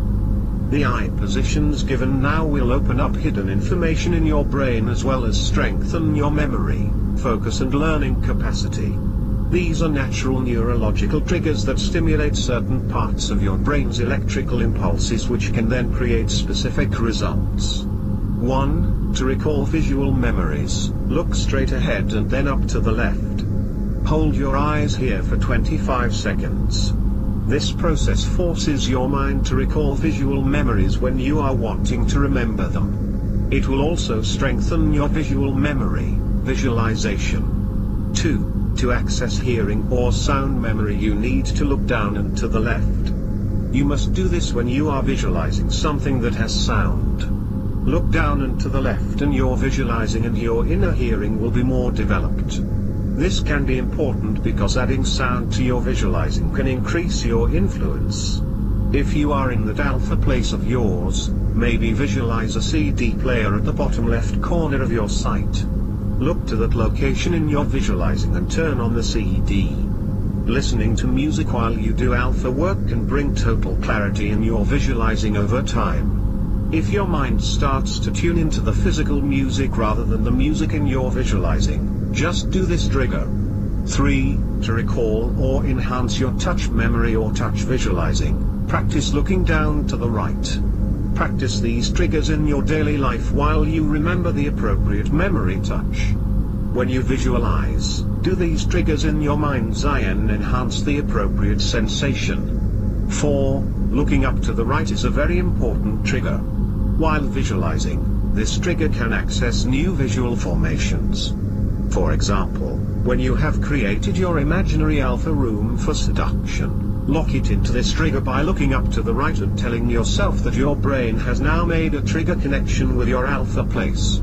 Over time, it will become easier to access this alpha scenario when you start to visualize and look up to the right to bring this place into your imagination.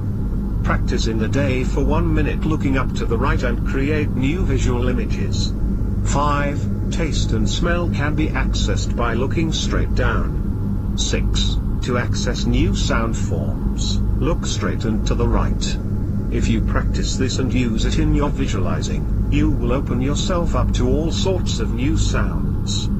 7. To recall auditory memory, look straight and to the left. The key is this. After you practice these exercises and recall the appropriate trigger, taste, touch, etc., do all the movements in the order shown for about 20 seconds each. This will open up your third eye, and it will make your visualization penetrate the deep depths of your mind, the subconscious. This whole procedure can take only 5 minutes but will greatly enhance your visualization skill and creativity. You can do this going around the clock procedure before you start your visualizing. These brain triggers might seem like a mystery to you. They have also been called anchors or links. They are just physical movements or stimulus that creates a link to a specific psychological process, feeling or experience.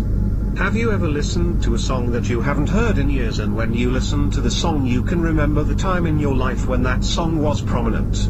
You might not remember a specific moment, but the song might be linked with a great summer, or an old lover. Even listening to a song years later still brings up the old memories or feelings you felt then. This is just a trigger that has been made between the physical hearing of a song to a particular time in your past. If you've never experienced this, then you are probably not old enough yet. The most prominent triggers of this sort are linked to your high school years, since this is the flowering of emotional awareness combined with listen to a lot of music, as most youth do. My first experience with this type of triggering was when I was a young boy. I used to play in a youth military band, and for one summer we traveled all around southern Ontario in Canada, performing in parades and events. One time we were played in old age retirement home for Y&WI veterans. We were to walk, or march, through this home where all the bedridden men were sitting in their wheelchairs or hospital beds. As about 25 of us young boys and girls played, accompanied with about 10 drummers, the Scottish war songs filled the air in this retirement home. Usually when we played in front of people, the people were always smiling, whether enjoying the music or laughing at us, or tapping their feet or clapping or whatever. But at this place, I noticed something that shocked me and my awareness. As we marched through the building, most of the elderly men were in tears.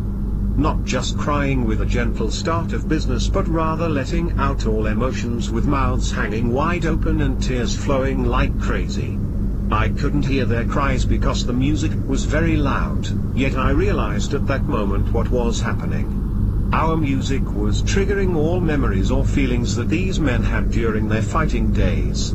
Especially since most of these veterans were in regiments or militia units that had experience when pipe bands and brass bands used to literally play in the field alongside the soldiers. It was at that moment that I realized the power of what the music that I was playing could do on people.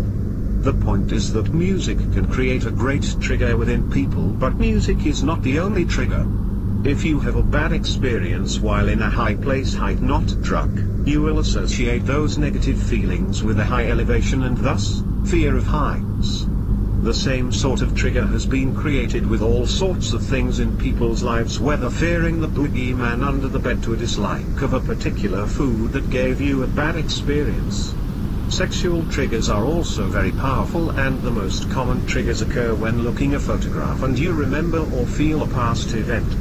You can use triggers to your advantage by creating your own neurological links with certain experiences or feelings. If every time when you felt very confident and incredibly happy you gently squeezed one of your earlobes, you would be creating a trigger. The effect won't happen right away, but if you keep up with the trigger for a few weeks or months, all you have to do is to do the exact same squeeze and the same confident feelings will come up. When you are in the height of your visualizing seduction scenario, maybe touch a certain two fingers together at this moment. If you keep this up each time, when you are around the person, you can do this trigger that you have created, and your mind will emit all those vibrations and feelings that you were experiencing at the moment you programmed them into your trigger. Even your basic alpha state can be triggered to a discrete connection you make with your fingers, hands, earlobes, or whatever. If you apply the exact same trigger every time you are in an alpha state, then it won't be long when you can induce these alpha waves just by applying the trigger. This is great if you are in public places and you wish to induce alpha brainwaves when you are active.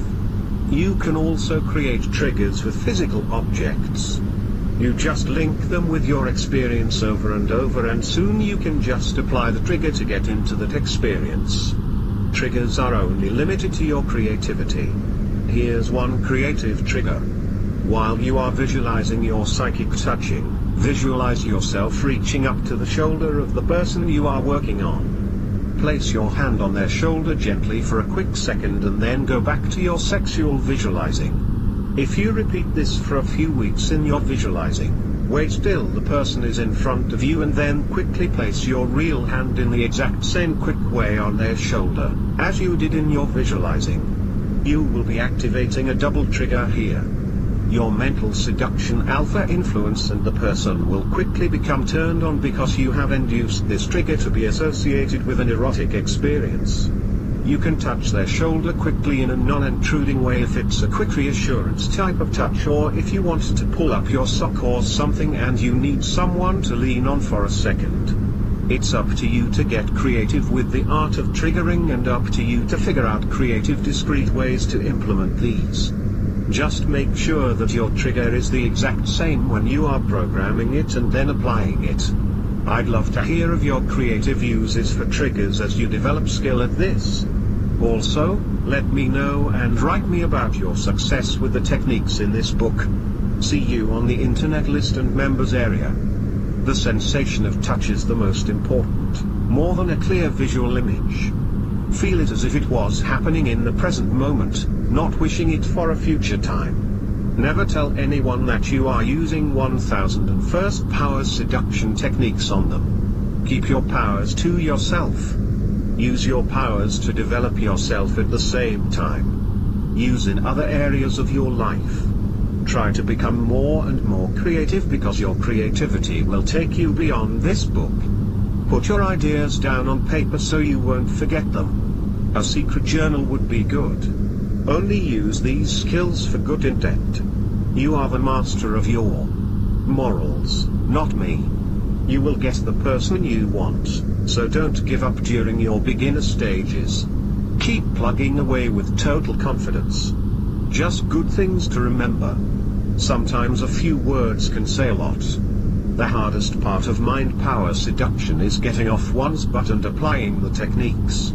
We are all prone to laziness and procrastination. But if you are serious about developing this unique and powerful skill, you must practice, practice and practice. That is how you will become a master at it.